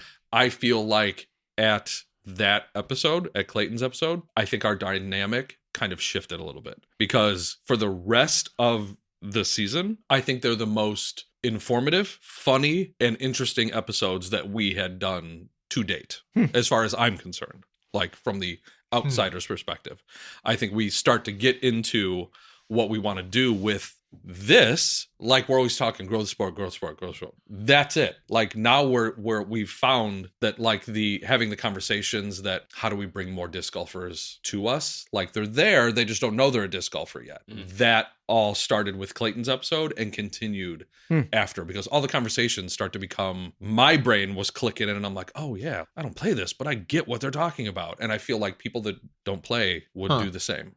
So that's for the rest of the season. I love these episodes. I truly do. I've listened to them multiple times for that reason. Like, I'm like, oh, I get it. I get it. I get the stuff they're saying. That's amazing. I love to hear that. Yeah. I think we probably had flashes of that in previous seasons, but I think you're right. It was just one after another. Just there was a bit of a hot stellar guest. They were just. That's what I was just going to ask. When did we get a producer? That was the next thing I was going to say. Because and she somebody organized everything. Stopped producing and started producing, and I'll be damned. Look at that. Look what I can do. Look what I can do. Yeah. All right, so let's get into it. Season 3, episode 6 was our third Hey Ladies episode with Lauren Lakeberg. Further down the Lakeberg is what we called it. Once again, recording from the cab, the guys bring in the gals for what has now become a welcome tradition with the third rendition of the Hey Ladies episode. Lauren Lakeberg, past guest of the show, stops by to discuss the newly minted Delwood magazine and what it took to get things assembled. Sheila, now officially the show's producer, said it came up, is also on hand, joined with Amy Laskowski of Birdie Babes to talk about, domo arigato, Amy Laskowski of Birdie Babes to talk about their successful running of the second annual Beltane Women's Tournament. Sean is seeing his dreams of a bathroom with a 4-person shower come to fruition. Perfect. While Alex gives us a description of his own purgatory nightmare of a spare bathroom situation. It's like shitting in hell. Ryan has been testing the longevity of the Delwood magazine with spaghetti sauce, and Jason can't wait to get that inferno of a bucket hat off his head. Discuss. That was like bucket hat season kicked off. Yes. Yeah. We all wore bucket hats that day. When was In this bucket released? hat summer. End of May. End of May. So right when summer was about to get summery. Yeah. So we talked a lot about the magazine there that we talked about. Huge. Beltane. Yeah. The magazine is still one of my favorite disc golf things that I have. Yeah. I love it so much. I still have spaghetti sauce on mine. Nice. Yeah. Yep. I've signed several of them. When I was working at the shop, people would bring them in and open it to the page that I'm on and be like, "Bro, we put a signature in there." And I'm like, No, they don't. 1,000%. Yes, they have. I thought you were going to say 1,000 of them I've I done. know. Yeah, absolutely. That's so great. I've signed. I mean, Was Lauren our 50? first? No, she like was our 3. first duplicate Yeah. guest, our first second time guest. And no, Amy was here as well. She's been at all three. here, Both but were. like being the guest. She got on the the mic and guest. stuff and talked about Beltane. Yeah. Correct. Yeah. But like it was a joint effort, I would say. Maybe. Yeah. 100%. But I'm saying that was like Lauren was the featured guest, and that was the first time. Yes. She's great. I mean, she's been since and will remain, I'm sure, continuing to push us with website stuff. Yep. With some other ideas. Yearbook is being tossed around next year. So calendar, some other things that we've got going on. So that's where she really thrives. And it is so integral to us reaching out to other ways that we can make disc golf things fun and creative and reminiscent of childhood and to where it's an everyday thing. And she's just such a huge part of that. Lauren is amazing, dude. Really if you're part of this community or anywhere nearby, and oh, finally we get to cut him off. I was going to say something really nice about Lauren, but I guess I won't. Nah. Why don't you say it to her face instead of on a podcast? I'm good. Season 3, I'm just episode kidding. 7. Just kidding, Lauren. I love you. Newman. The Mad Scientist of Disc Golf with Mike Strauss. The cab is the location yet again for the guys as they welcome Mike Strauss to the podcast. A disc golfer for over 28 years, Mike has taken to the study of form and conditioning. He has provided the disc golf world with an endless source of training and coaching and shares with the guys an overwhelming amount of disc golf info, and even took the guys out to Callahan Acres for a few before the podcast lessons. He gets into the motivations for his passion for the sport. He dives deep into some of the more common issues that disc golfers face with the physical and mental aspects of the game. Alex shows up to the recording with that swagger and knows it. Sean gives a sneak peek into Callahan Acres and the progress made on the new course, and both Ryan and Jason are in full cool dad mode. Discuss. So the Mike Strauss Jolene moment is maybe the greatest moment in the show's history. It was very well done. He had thought about it for a while. Yeah. It hit Executed. The timing was correct on it. A few more episodes later probably wouldn't have been as funny. Yep. It was perfectly spaced out with the original joke to be I think 100. Why it hit so perfectly was we didn't know him beforehand. We Yes. couldn't possibly have Correct. known that he was going to do that. come in and do that. Knowing shit. him Yeah. now, Yeah. oh, okay. I can see that. But I had no idea who this guy was. Yeah, I mean, maybe the listeners don't know that either, is that we were all very green on who Mike Strauss was, other than a few conversations. Yeah, within a few minutes, we were like, okay, this guy's great, but had no idea Yeah. that was going to drop. Yeah. Oh, my God. Yeah, his setup was so dry and informational. Like, Yes. we're just listening to him talk about this thing, and then he just Knocks you whipped on it out your and ass. slapped it across our face. Yeah. Yep. It was so good. Have you guys been throwing long thumbs since then? I think about it every time I play. I think about it every time I play too, but I don't feel confident enough to do it. No, I don't long thumb as much as I backload. Oh, I do that too. Yeah, I backload a little bit more now. I don't. When I remember, it does help. I don't play enough. I remember all the Hinge talk. That's why I'm like, it's like Hinge. Yes, and like being aware of that. Right. We play enough. We don't take the time to work on our game when we play. I just want to get out and play. I know. Right. Yeah. Have you guys all gotten messages from the occasional listener like, hey, can you help me get in touch with Mike? I really want to take lessons. I've gotten a few of those. Have you really? Yeah. Oh, that's cool. Yeah. I've had a few people come up to me and ask about that. Not, all right, time's up. All right. We're hitting the back half. We have 14 episodes. That's what she 7, said. So now we're going the back 9? hit the back 9 season. Why don't we have 3. 18 episodes per season? Oh, we have a hard enough time. Yeah, we had a hard enough time. I know, to but 15, like, my God, it would just be... That's a great call. Season 4, whole 1? Come on. What, come on. Yeah. Brian, how do you like that idea? Yeah. What do you feel like editing 3 extra episodes every time we do this? Season 3, episode 7. What happened? You know, we're at episode 8 now. Yeah. Was Bossum with Chris Sprague? Yeah, Sprague. Right? Yeah, okay. Awesome. Great episode title. Settling into their now regular spot, the cab is again fully loaded, and the guys bring in longtime professional OG disc golfer Chris Sprague. His experience with the game is vast, over 100 career wins and over 100K in total earnings. Course design prowess with the famous Camden 2 under his belt, a slurry of disc golf related mini games, and more than a few practical jokes up his sleeve.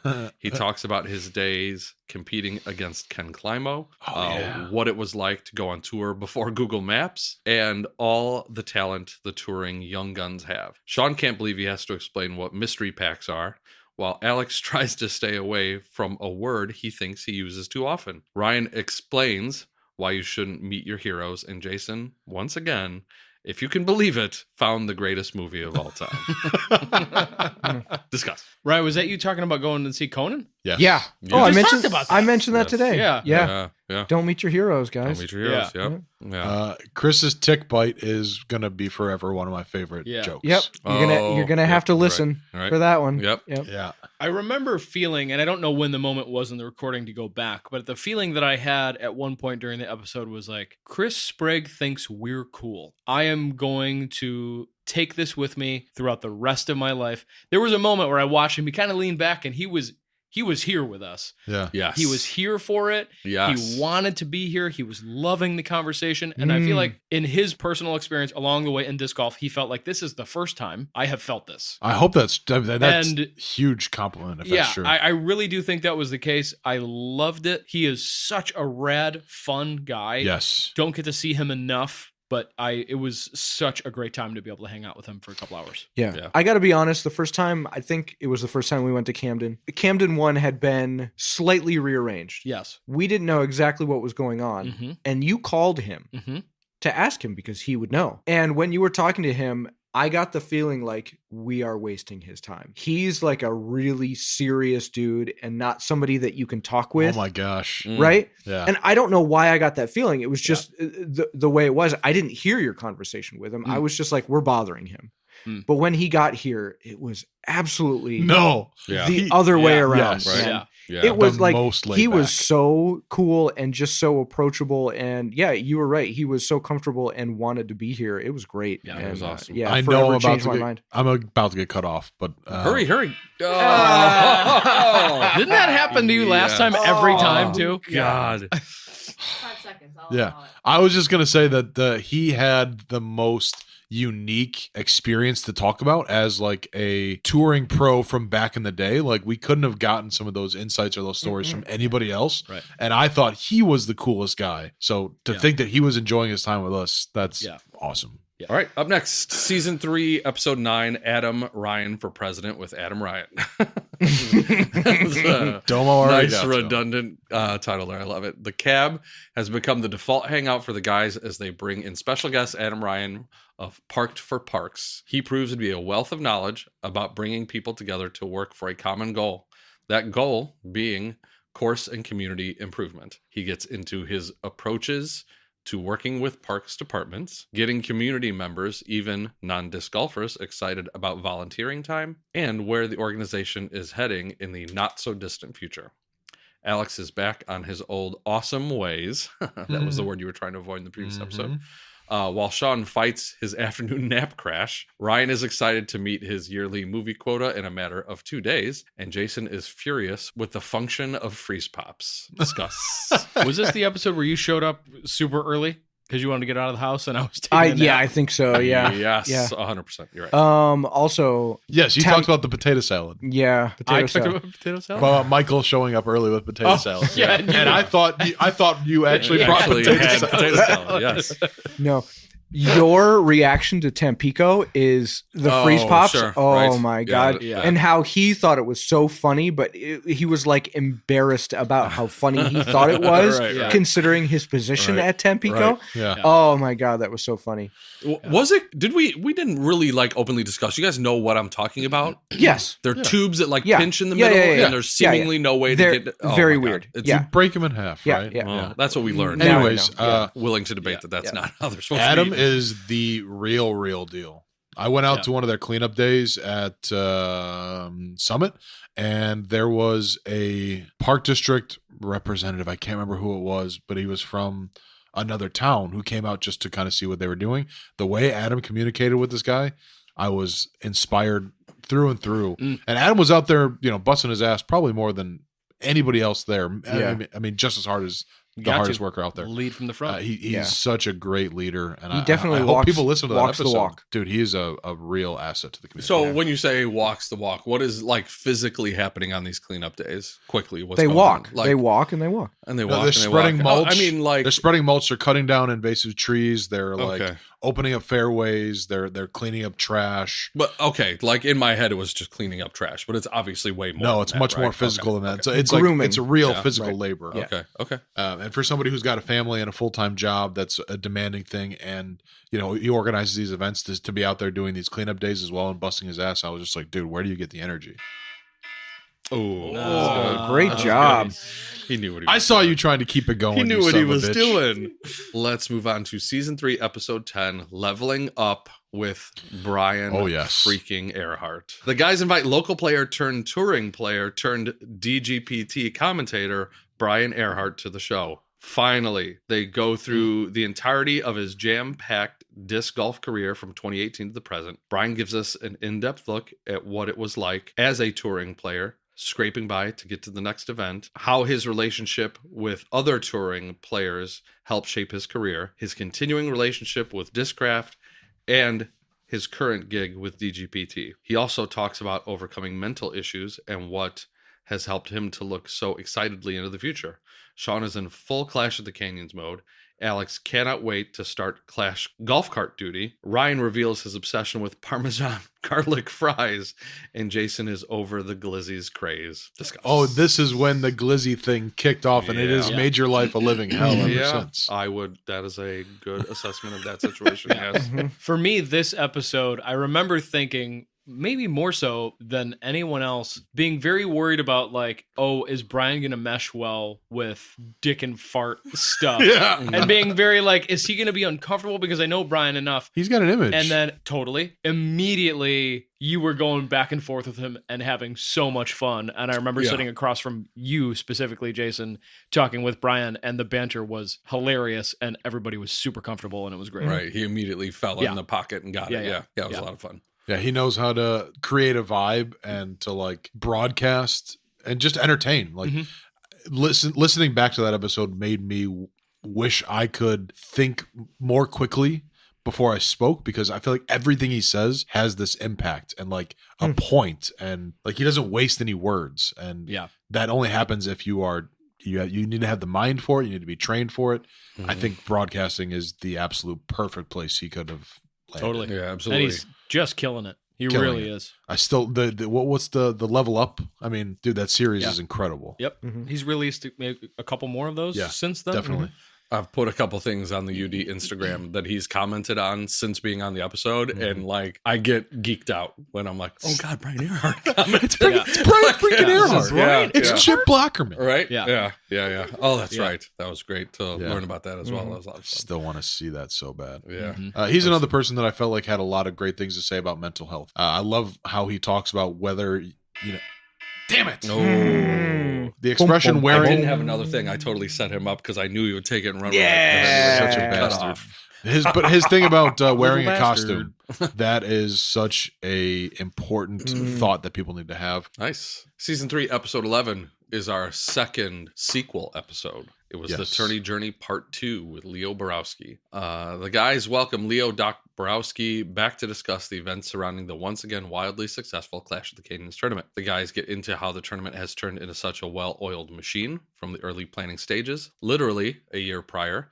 to the ongoing work throughout the year, to the massive undertakings that had to be dealt with in the week leading up to the event. Overcoming the unexpected is also discussed as weather, flora, and fauna all played a part in trying to sabotage the weekend. Alex is trying to find a way to make Lockport closer to the city, while Ryan talks about how Lockport is now his new home. Sean admits his initial fear of the most intimidating Mr. Borowski, and Jason can't wait for the day to be over so he can hit the road. Discuss. Oh, yeah, you were going on vacation. Yeah, you were going to North Carolina. The next day. Yeah, we were leaving the next morning. Second repeat guest. Yeah. Yes. Oh, that's right. Yes. Yeah. I think some of that discussion actually led me to accepting that Clash wasn't really going to be a giant thing anymore. Yeah. Like that whole talk with Leo and Sheila and Sean and myself specifically in that episode about what had gone wrong and the effort that we put in. You could kind of see the equation forming. Like it was the beginning of the end of attempting to make it big. I think so. Yeah. So that was a huge episode. We were all tired and upset, and like you were in the middle of also moving. At that point, which was a huge undertaking for you. 2 days before Clash, I went to the home inspection before we were going to close on that house. I remember doing that, and it was all a nightmare, and it was too much. That is a this past year's Clash was a TD burnout situation, and has resulted in us shifting gears in a way that makes us all happy, and there's still all the focus and the effort, but couldn't agree more. I remember being at Clash and seeing the photos of your new house and being tremendously jealous. And that's what kickstarted that's when we got really serious about buying a house. And then we bought our house like a couple weeks later, maybe a month later at most. Yeah. Yeah. There was a lot. Yeah. Ryan's staring off into the distance right now. Yeah. I just had the 1,000-yard stare for a little while. Yeah. Yeah. It was rough, but yeah, Clash was too much. And I think Doc brought a lot of that into perspective, and that whole I've listened to that episode over for that timer. I've listened to that episode over again, and I think that helped me justify the decisions that were made for next year. Mm-hmm. So you could hear sad Ryan in the past, and you were like, "Oh, I get it." Yeah, no, I get that. Bring yeah, that guy back. All right. Season 3, episode 12. We're up to now. That is Fired Up. Finally, 56 days later, the guys return to the cab for another casting sesh and catch up with each other and find out what the hell has been happening these last few weeks. Show format 2 months. 2 months. 2 months. Yeah. 8 weeks. Show format is completely thrown out the window in an uncontrolled, chaos-filled episode. Segments are jumbled around, omitted, turned upside down, cats and dogs living together, mass hysteria. Also, Lauren Lakeberg, great joke, the cats and dogs, not Lauren Lakeberg, happens to stop by, and they all partake in a little flavor tripping situation live on the mics. Yeah. Alex takes a bite of his first lemon, while Sean explains for the 4,000th time what he thought of Simon Lazat's visit and video. Ryan upgrades to full riding mower status, and Jason puts his foot down when it comes to how to run trivia. Discuss. Wine moms. Yeah. Those little magic flavor pills or whatever. Yeah. They were a gimmick, but it was legit. But it was fun. very legit. Yeah. And I think about it like more often than I would care to admit. There's package of them is right there on top of the little thingy. Dang. I want to do that again. I think something really 100% cool. happened. Yeah. I really love those. Things that were sour, like the lemon was very, very sweet. It was like eating lemon flavored candy. Yeah, it was like candy. Yeah. I'm really glad. And the charcuterie Yes. board. Yes. Yeah. What would a listener have loved about that episode? Like I'm so blank on what we talked about. It was just a lot of nonsense. Yeah. I feel like we tried to line up a guest and then it fell through. So it was just like, well, it was also, we had not seen each other all together for a long time. Yeah. And that was post Clash. Yeah. But then, so all of August, and then we went to Sandy Point. Yeah. Two of us bought houses, and all of us had taken vacation. There was just a lot. This past year was just, that episode in particular is kind of the personification or whatever of how busy this summer was for everybody, and that why there was such big gaps. They were all valid reasons. I mean, sometimes it just doesn't make sense for us to do what we do here. Right. So it was a perfect storm of reasons to not be able to get together. Mm-hmm. Yeah. And we were able to accomplish so many things individually, which is fantastic. You know, we won't have a 56-day gap next year, more than likely. But that was not with with a full-time producer in charge now. Right. Yeah. Crack that whip. Deucing it. Yeah. Deuce. Deucing it. Deucing it. Do the Deucing it deuce. well. There's your shirt. Do the deuce. Do the deuce. Deuce the deuce. Do it with the Mountain Dew. With the Mountain Dew. I got something there. Yeah. Let's talk about season 3, episode 13. I'm sorry. That just Sheila. We've got a whole series of picture with just Sheila. you wearing the big glasses, great big and glasses, smiling. Yes. Do the deuce. Do the underneath deuce it. underneath it. Oh my god. I would wear the shit out of that shirt. It's season 3, episode 13, coming full circle with Steve Ratchin. It's been a real scheduling whirlwind. How is it spelled? It's Coming. Okay. It's been a real Ratchin. Rachin. Domo arigato. Domo arigato, Steve Ratchin. It's been a real scheduling whirlwind, but the guys were finally able to wrangle a long-awaited guest. Guys. Yeah. You mean Sheila? Was able. Yeah. Tournament and league director, owner of Smooth Disc Golf, and all-around great guy, Steve Ratchin, joins the podcast and brings along his partner in crime, Megan Sumner, to get into their involvement in local disc golf and what they're doing behind the scenes. They all discuss the history of Smooth Disc Golf, how Steve's early disc golfing years shaped who he has become, and what may be in store for the future. We also get a never-before UD exclusive scoop on some breaking news. Alex, unprompted, fills us in on the details of his first sexy time encounter, which again, you want to talk about peaks and valleys of the show. Yeah. While Sean divulges his plans for the Chicken Mahal, Ryan throws his kid to the demon, and Jason tries to get us all possessed. Oh, that's right. Now that episode feels like it just happened. It did. That one did kind of just happen, yeah. Yeah, it was mid-October. Mm-hmm. Was it? Yeah. All right. What a great episode. That was fun. Super fun. That pregnancy announcement, that's another top 3 moment in the show for me. Sure. Yeah. You know what's funny is they posted up couples pictures and they actually announced it on Facebook. And there were so many comments that were like, oh, already heard about that on the podcast. Oh, yeah. Yeah, that's right. Boom. So Steve is another great thinker. Like, he communicates so well. Mm-hmm. And I was glad he brought Megan too, because I felt like she had a lot of good things to say. Side note, Megan and I have been chatting regularly about movies on Facebook Messenger, and the talks of our podcast, like her and I doing a movie podcast, is still moving along. We've talked about a format. It's hard to imagine doing it now that she's like very close to having a baby. I feel like it's just going to get derailed, but that might still happen. When did she do again? April? Having a baby's easy. It's fine. Oh yeah? Tell us all about it. Yeah. Would you rather have a baby or do a podcast? Second child or 4th season. All right. Thank God I don't have to choose. Yeah. He was another one that just like immediately kind of fell into the pocket. And I was like, oh, this is a dude that we're going to have a lot of fun with. He's very knowledgeable about what he's talking about. And so it was really easy to follow along with what he was saying, and really great content. He's also good with the banter. He's like, some guests are not quite sure if and when they can chime in. Mm-hmm. And he didn't have that fear. Right. He was just like, we're all doing this together and I can chime in now. Yeah. We go back. That was a long time coming, I feel like. Oh, yeah. COMING. Just to clarify for Jason. All right. We are going to move on to the last episode we recorded before this one, season 3, Sheila, episode 14. Just Start Doing It with Terry Miller. So I was putting together the page for the podcast and uploading it, and I didn't have a title.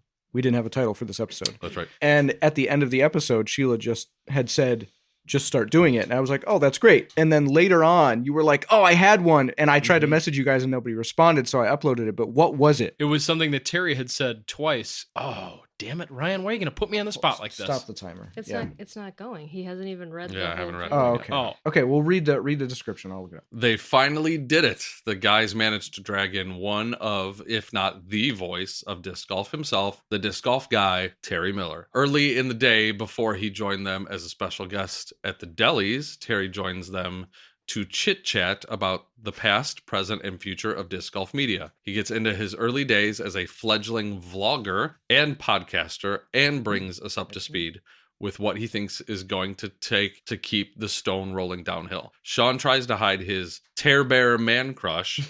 Sheila takes over for an ill-fallen Alex and performs a flawless Alex Mailtime impression. Ryan becomes a plumber, and Jason finally gets the man off his back. Probably. Discuss. To continue, and by the way, I just searched for it in our discussion, and it came right up immediately. It was awesome. But another possible title could have been "Get In Where I Fit In." Oh, nice! And that's Terry really said that good. twice. He did say it twice. I remember thinking it like that's it, and I don't know why. Yeah, I didn't and say it at the I time. feel like Jason would have really been into that. Get in where I fit in, because that's definitely what she said. Mm-hmm. So, but yeah, I think we discussed it earlier. Terry was the coolest, and it was probably because Alex wasn't here to intimidate him. Right. Yeah. Exactly. Yeah, really great. His assistant, whoever it was, Juliana. She was say that she works for him. Yeah, she was great too. At the delis, they were fantastic. They were super comfortable and just hanging out and having a good time. And Terry went up on stage and did the raffle and all of that as well. So that was great to have him there. But that whole episode was a really great look into how his path is kind of like all of our paths. We're just figuring it out as we go. And some of the stuff is successful and we keep doing it. And if it's not, we drop it. And that's how it goes. Well, I think it's totally appropriate. And I'm going to let Sheila talk here that we just figured it out as we went with that episode, because just the day before or 2 days before. It was the day before. It was the day before. Yeah. And Sheila just decided to hop in and go, okay, we need a driver. I'll be the driver. And we just I think I was possessed. I don't know why I volunteered to do that. Yeah, I was super surprised. And when you did, the fear for me personally and stress about not having Alex be on the episode went away, because you were so confident in what you were wanting to do with it that I thought, hey, as long as you can be that confident, then, but screw that alarm. You did a fantastic job. Yeah, and absolutely. It was so cool that you hopped in a moment that was like, what do we do? Yeah, I think it was easy because he does this for a living, and he's easy to talk to. Yeah. I don't think I would have volunteered if it was any other guest, because I knew talking with Terry was going to be, this is his job. Talking with Terry? Talking with Terry. Would have been another great episode title. I just feel like that's another NPR title. It is now time for Talking with Terry. For Talking with Terry. Thoughts for your thoughts. That is it. That was all 14 episodes that we did this season. We did a great job, guys. That is officially. Great job. You know what? I got to say, I'll say it once again. I really think we hit our stride mid-season, and I had an absolute blast learning more about disc golf towards the end of that season. It was a lot of fun. I learned a lot more about disc golf this season just listening to that episode with Terry, which, obviously I wasn't here, but I enjoyed listening to that episode so much. Again, Sheila was great, but hearing Terry's insight into the broadcasting side of things, hearing Brian's insight into the broadcasting side of things, Mike Strauss's lessons. Yeah. Mm-hmm. Yeah. Adam Ryan. Yeah. Dude, so many. There wasn't a base of disc golf that we didn't cover from all angles. I mean, all the way around. Yeah. Every aspect of it. It was such a great year. The more that we do this, the more I really just enjoy, like I was saying earlier about like Chris Bragg and seeing the people that we hang out with want to be at this table and just goof around with us. Mm-hmm. And in that few hour time, we're going to tell some stories, and some of them are going to be serious, and hopefully most of them are jokes and we're laughing. But that's been my favorite part. Is just getting people to not that they have walls before they come here, but just when they sit, that we're just hanging out with the boys and we're just BSing about this thing that we all enjoy. And it's really become a treat.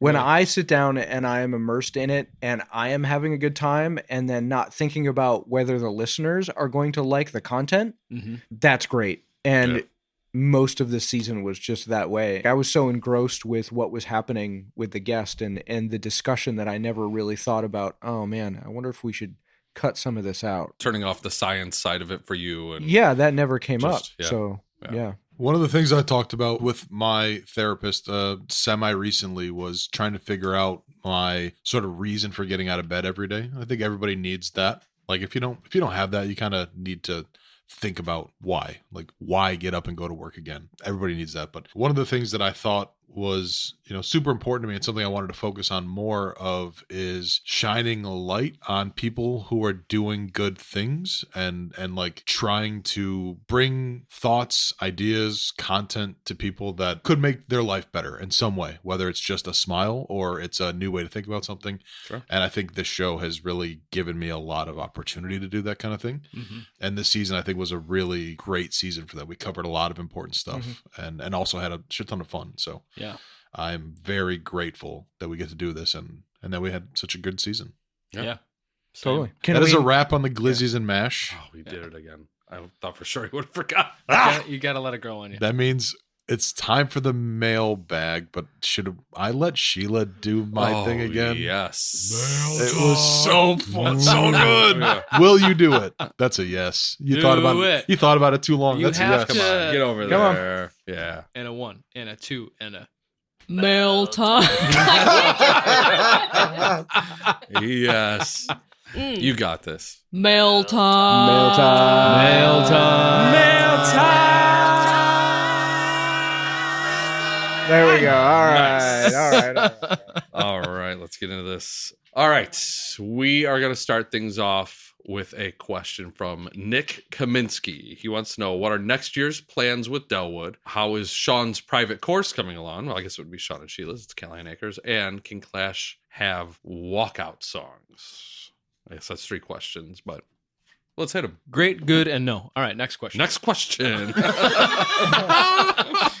Next. Plans for Delwood. I'm always thinking of new ways. I've been thinking of how I can add a bee pin on 8 lately.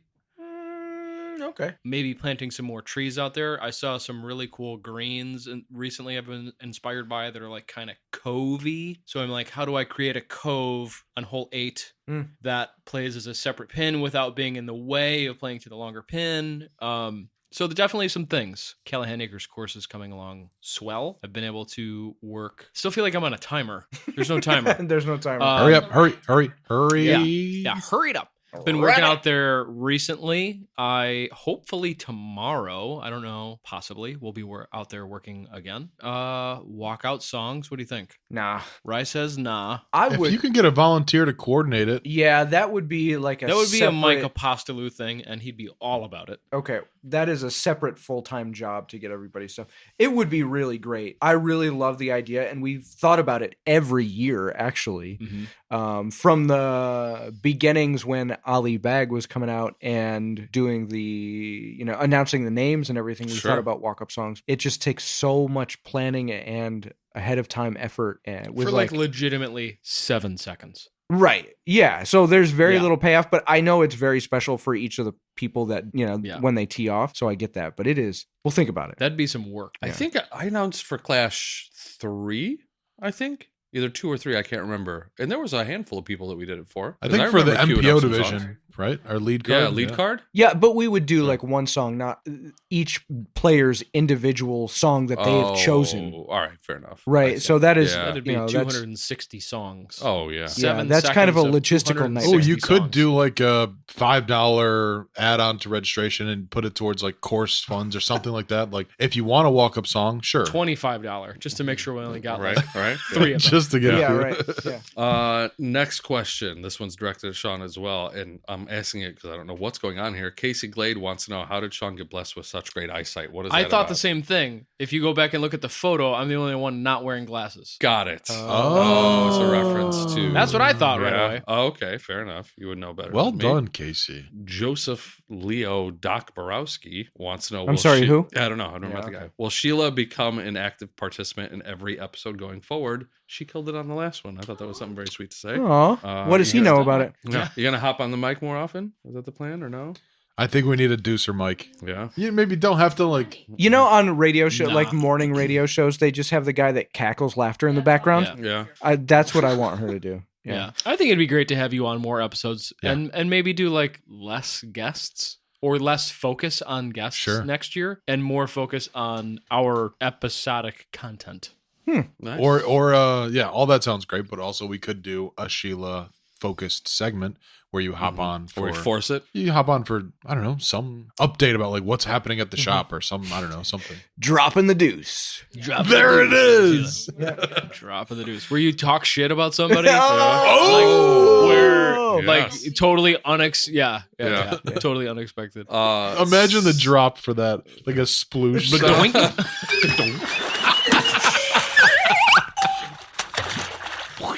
Well, it's happening. So. Yeah, no, that's a thing. Jeff Kors has a question. You guys should probably hit this pretty quick. What is your least favorite disc brand and why? Oh man, Did he say? He included some like great suggestions of like reasons why you might not like. You got to read those. Let's see. Examples are inconsistency. Don't like the heads. Are they jackoffs and racist? Their fans freak you out. Looking at you, Berg Gang. Stamps suck. They sign Nico mid-probation. They don't make bucket hats. They haven't made the dang aerobie for a decade. You hate recycling. Those are all pretty good. Oh, they are really great. What immediately came to my mind when I saw his comment was my disdain for all the Lone Star hype right now. I'm not totally throwing them under the bus, but this was my answer to it, was that it's just a lot of hype. It's just another brand making discs. I don't think that they are reinventing the wheel. I think we are too far into what we're doing with the sport for a brand like Lone Star to come along and go, we got another destroyer. Guess what we thought about that no one else thought about. Hey, unless you're going to come at it from the way that like MVP did, where they're like from aerospace engineers, we are doing it from a completely different method and platform. Right. Like you can't just make discs and say made in Texas. Like Innova's made in California, man. Like Discraft's made in Michigan. You're not the only American made company. Right. Yeah. It just seems a little off to me. And then of course Nico signs with them, and then of course they go the route of trying to sponsor every Tom, Dick, and Harry out there. And Facebook is filled with, I'm on Team Lone Star. Like, can that not be the focus? There's only one man who would dare give me the raspberry. Lone Star! And if they're gajillionaires, which is what everybody seems to be saying, then the smart play, and hopefully someone at Lone Star's listening or hears this eventually, don't make discs. Make disc golf playable. If you have money, do what they did with Eagles Crossing, make a complex, make a space where people can play the sport. That's where you should have put your money. And also sell your discs at the pro shop on discs. Site. Yeah. Not into another disc manufacturer. Yeah. My God. But if they could do the Michael Scott Paper Company thing and just take enough of the market share, one of these other companies will buy them eventually. I just don't think they will, and I don't think that they have molds that are innovative enough for any other company that already has a full lineup. Why would they do that? Mm-hmm. We don't need a Jackrabbit. I already got a Pure, or I already have it. Like, it's to get rid of the competition. It's to like get that share of the market more. That's like I'm currently, as somebody who buys and sells discs for a living, I'm at the moment unimpressed. I won't be buying their product to just have it. Maybe that will change. Maybe it'll change. I don't know. That's just that's what I immediately thought of when I saw that question. Wow. I didn't have any that it was like top of mind, but then once I thought about it, I have one that's almost, I feel bad almost talking shit about them, but Tornado Throw. It's a company I'm pretty sure is from China, and which I don't got any problem with China, but the way they've approached their marketing and their company culture is pretending like they're disc golfers and pretending like they care about the scene, and they like get into all these like different Facebook groups and want to post things and like reach out to event organizers, and they're like pretending like they care, but it's such a blatant money grab that it's like it feels real gross. Yeah. So I pretty much stopped. Like I was getting a lot of messages from just random, heard of them. random Chinese people on LinkedIn saying like, we're a new disc manufacturer. We love golf. And you're like, stop. One of those. Stop pretending. Yeah. So, I mean, they're not even really in the conversation, but that's the one that I would have to say. There's nothing positive that I've seen so far. Like Lone Star Discs. Okay, next question. My answer to that is very selfish, I guess. And I don't mind talking shit about them because they're gigantic and it doesn't matter. But I just don't like Discraft at all. I don't know why. I never have. I don't like the feel of any of the plastic that they have. It all feels like melted down He-Man toys to me. It feels like the way 80s plastic out of McDonald's Happy Meals feels to me. And maybe that's changing, but that's the way it felt like a couple of years ago when they first started getting crazy. And I just can't pick up a disc and throw it and enjoy the way it feels in my hand or how it flies. And I just won't throw them. And so I don't have a real... Not a Discraft disc. No, I don't think so. I mean, I threw a Buzz when I first started, but that's because I didn't know any better. And now when I try to throw a Buzz, I'm like, oh, I don't like this. You know, it's just, I don't know what it is. I don't have an existential reason like you two do. I just don't like them. Yeah. And that's it. Fair I just enough. don't like them. I just straight up don't like them. I just don't like them. Yeah. So you guys talking about these smaller companies has made me think about the opposite. Do you think the sport will ever grow to a point where it'll be like Nike's making discs, Reebok is making, like Adidas are making discs, and not just as a niche, like there's an entire section of the shop that is all of Nike's new and full sponsorship and all that stuff. Everything gets headed. I don't think so. No, it's just always gonna. What was the stat that I read about like the Air Jordans? How when they first started, they wanted to give Jordan a contract if they could make $5 million a year on Air Jordans, and now they make that every like 10 minutes.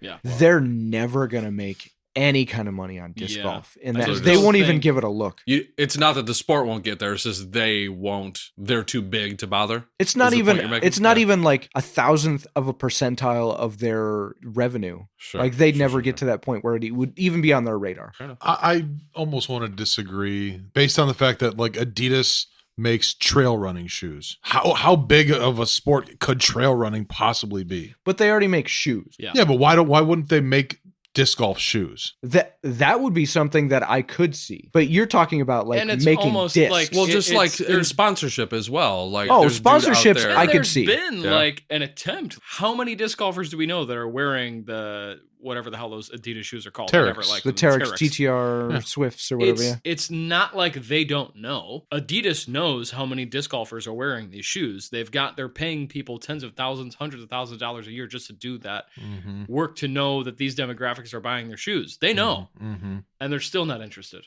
They just don't care. Right. We are just a drop of water in the ocean. I think they could care less. Yeah. All right, fair enough. I hope Bigger that fish to changes. fry. But yeah, maybe sponsorships, maybe shoes, never any other equipment. I will not be surprised if we see an Adidas disc bag in the next 10 years. You think 10 years? That's the window you'd put it in? Yeah, they make bags for every other kind of sport. Why wouldn't they? All right, fair enough. All right. Interesting. I'm going to hold you to it when we're recording season 14. Sure. Next question is from Jeff Chappelle. I think it's a two-parter here. Will the momentum of big hats carry into the next disc golf season to become the new bucket hat, or is it a little too early? And second, to Alex, mostly because of that one silly thread in which no bird brain admin could attend leagues. Where and when could the ideal first annual symposium of Chicagoland disc golf clubs / club admins / assistant club admins take place? And what would you hope to accomplish with it? Big hats. I'm going to buy one. I don't know that they're ever going to catch on, but I love to have every different kind of hat. The first I'm hearing of this. You haven't seen this. What is this big hat thing? There's I forget who, but there was an NFL player who tweeted that they have a friend who has a company that makes giant hats. And when I'm saying like the hat you're wearing, but it's like this big, comically huge. And then Big Germ was seen wearing one not that long ago. That was a photo? Yeah, that was photoshopped. Was it? That was a Photoshop. 100% photoshopped. Yeah, because it was his hat. It had his logo on it. It had the Big Germ logo on it. It was giant. And you can see that it was photoshopped. Okay, I didn't know that. Yeah, but I know that the big hats are a real thing. There's a company making them right now. That this was the thing, was the big hat and the germ thing, and I was like, people are really doing that? Yeah, people are really wearing these giant hats, and maybe this was some disc golfer like just making the joke about it coming to disc golf. I don't know, but definitely there's a company making gigantic hats. That's hilarious. Yeah, I'm looking at them now. It is funny.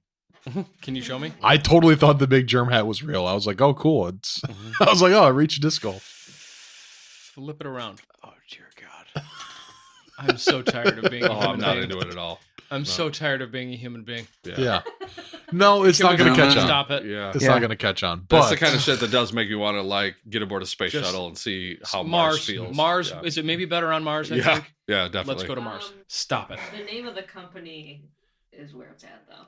Noggin Boss. Noggin Boss. Noggin Boss. I'm going to buy one. Ice cream brand. I need one. I have a decent hat collection. I'm going to get one of these hats for sure. Will I wear it around? Probably not. Noggin Boss. Fair enough. All right. Second part of that question. Yeah. What's he talking about? I think Delwood to me would be the most obvious place for if you're talking about an actual symposium. A, because it's the disc golf destination in Illinois, and B, there's a little, what's the word called, like where you can have like an outdoor concert. What's that little space called? Amphitheater. There's a little amphitheater, so if you wanted to have somebody speaking on stage and people in the audience, that would be a good venue for it. When? I don't know. Doesn't really matter. Okay. But what could completely come understand from the it? question now. He's saying like kind of the heads of all the organizations getting together and saying like, this is what we want to do. What could come from it? I think is a lot of cool off. things. Completely jerking each An other off. administrative symposium of jerking each other off. Yeah. No, I think a lot of really cool things could come from it. I think there was like a few disc golf clubs. Well, yeah, normally when you jerk each other off. Right. A lot of cool. Hopefully something comes of it. I think a lot of the clubs we have now are the result of bigger clubs that fractured and kept splintering in different directions. I like the idea of more communication and collaboration across all those different clubs, like planning around each other's events, doing things together, sharing ideas about how we run our leagues, and maybe you guys can benefit from this, and things that are working well, and not like a little TED talk for disc golfers in Illinois. I love that idea. I was talking to Adam Ryan earlier this year about the idea of like an Illinois coalition of the Illinois Disc Golf Coalition is what we were going to call it. And it was basically this, like you get some leaders from all the major disc golf organizations to talk about the things that the PDGA should be doing, and like how can we do getting disc golf into like programming at all the park districts, and like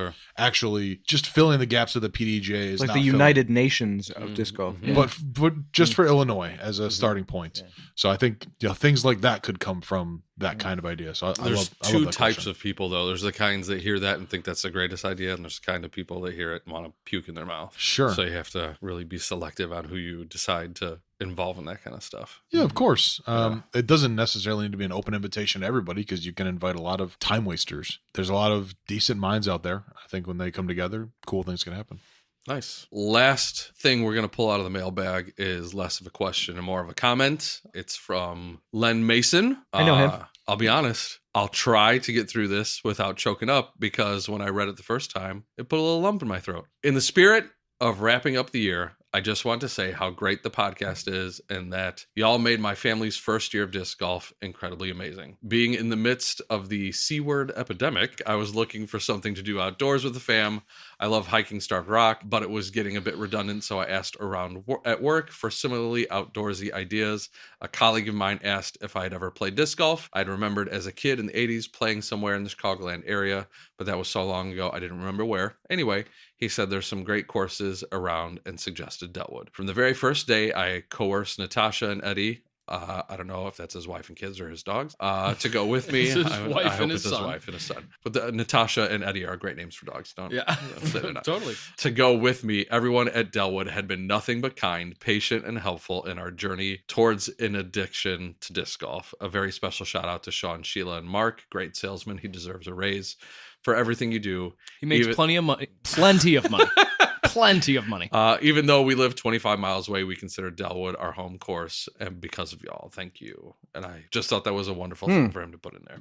Oh. So thank you, to break up the Len. lump in your throat, I'm imagining Len Mason walking around Starved Rock days on end, going around the same trails. He was looking for something new. It was in my mind. It was Len walking around Starved Rock, over and over again, just over and doing over and loops over and Like over Michael Scott as with something to do and going cutting his "This is pants so apart boring, but and I then just keep doing it. taking them. Fantastic family. They do everything.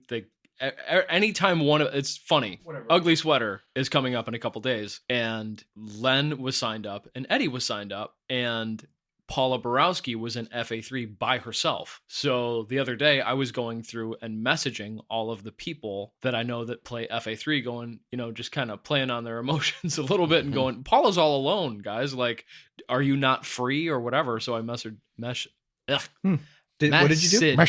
Natasha. I messaged Natasha. Natalia. And asked her if she would play. And she said, well, I had something going on, but you're kind of making me want to skip it. I think I'm going to skip it. And then she signed up later that night. Oh, nice. So now the entire Mason family will be playing Ugly Sweater, which is great. And Paula won't be playing alone. They're great. They come to the shop together all the time. They come to everything. The flexes. Can I just say the best Halloween costume I had seen all year was Eddie Mason. Oh my God, it was so good. What flex was that? Did we just do a Halloween flex? Oh, the Eve flex. Yeah, All Hallows Eve flex. Oh my gosh. He did a James Conrad costume, which doesn't sound like you could, but if you're Eddie Mason, you can. He did it perfectly, but he had the hair and he kept like throwing it to the side over the front of his shoulder. Yeah. It was spot on. It was so spot on, and his mannerisms the whole time were so good. Like, I didn't see a better costume all year. So shout out. That was great. And that is a wrap on that mailbag sesh. Last one usually it's a longer gap between the start of the season, but if we continue the pattern of starting in February, we're only 3 months away from There was a bigger gap mid-season than there will be season 2. Right. But yeah, that's a great way to end things off. Thanks for that comment, Len. And thank you to everybody that submitted anything in the mailbag. We don't always pick everything that's in there, but a lot of that comes from time constraints, and but we always appreciate you guys submitting something. There'll be future episodes. Yeah, of course. And we will come back to there's things that are lingering in the mailbag that we'll get to eventually. Yeah, Christ, Lauren asked a question once and it took us 6 months to get to it. Yeah. Was this the no Jackie T Horns question today? Whoa. No. Yeah, there was not one in there. Man, I'm really disappointed. Yeah. That's 2 episodes in a row. There wasn't one in. Maybe somebody should check on him. Yeah. I'll check on my boy. Okay. All right. I'll check on my boy. I'm sure he's okay. My boy. On that note, I think it's time to wrap this one up, guys. And again, it's been a great season. Thanks for listening. Thanks for commenting. Thanks for all your participation. And again, we do this for the love of the game and for the love of the community. So your participation makes this thing work. For the love of God, just stop talking, Alex, and let us get out of here. On that note, goodbye. Keep it on the fairway, guys. See ya. See you in February. Peace.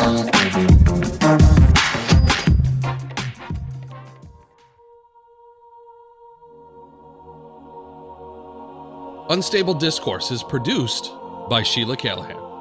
Edited by Ryan Fancher. Beats provided by Alex Seminary.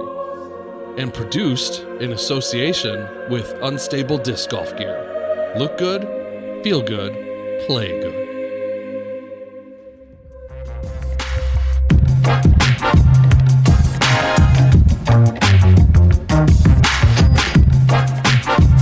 Unstable Discourse is a Top Secret Studios production.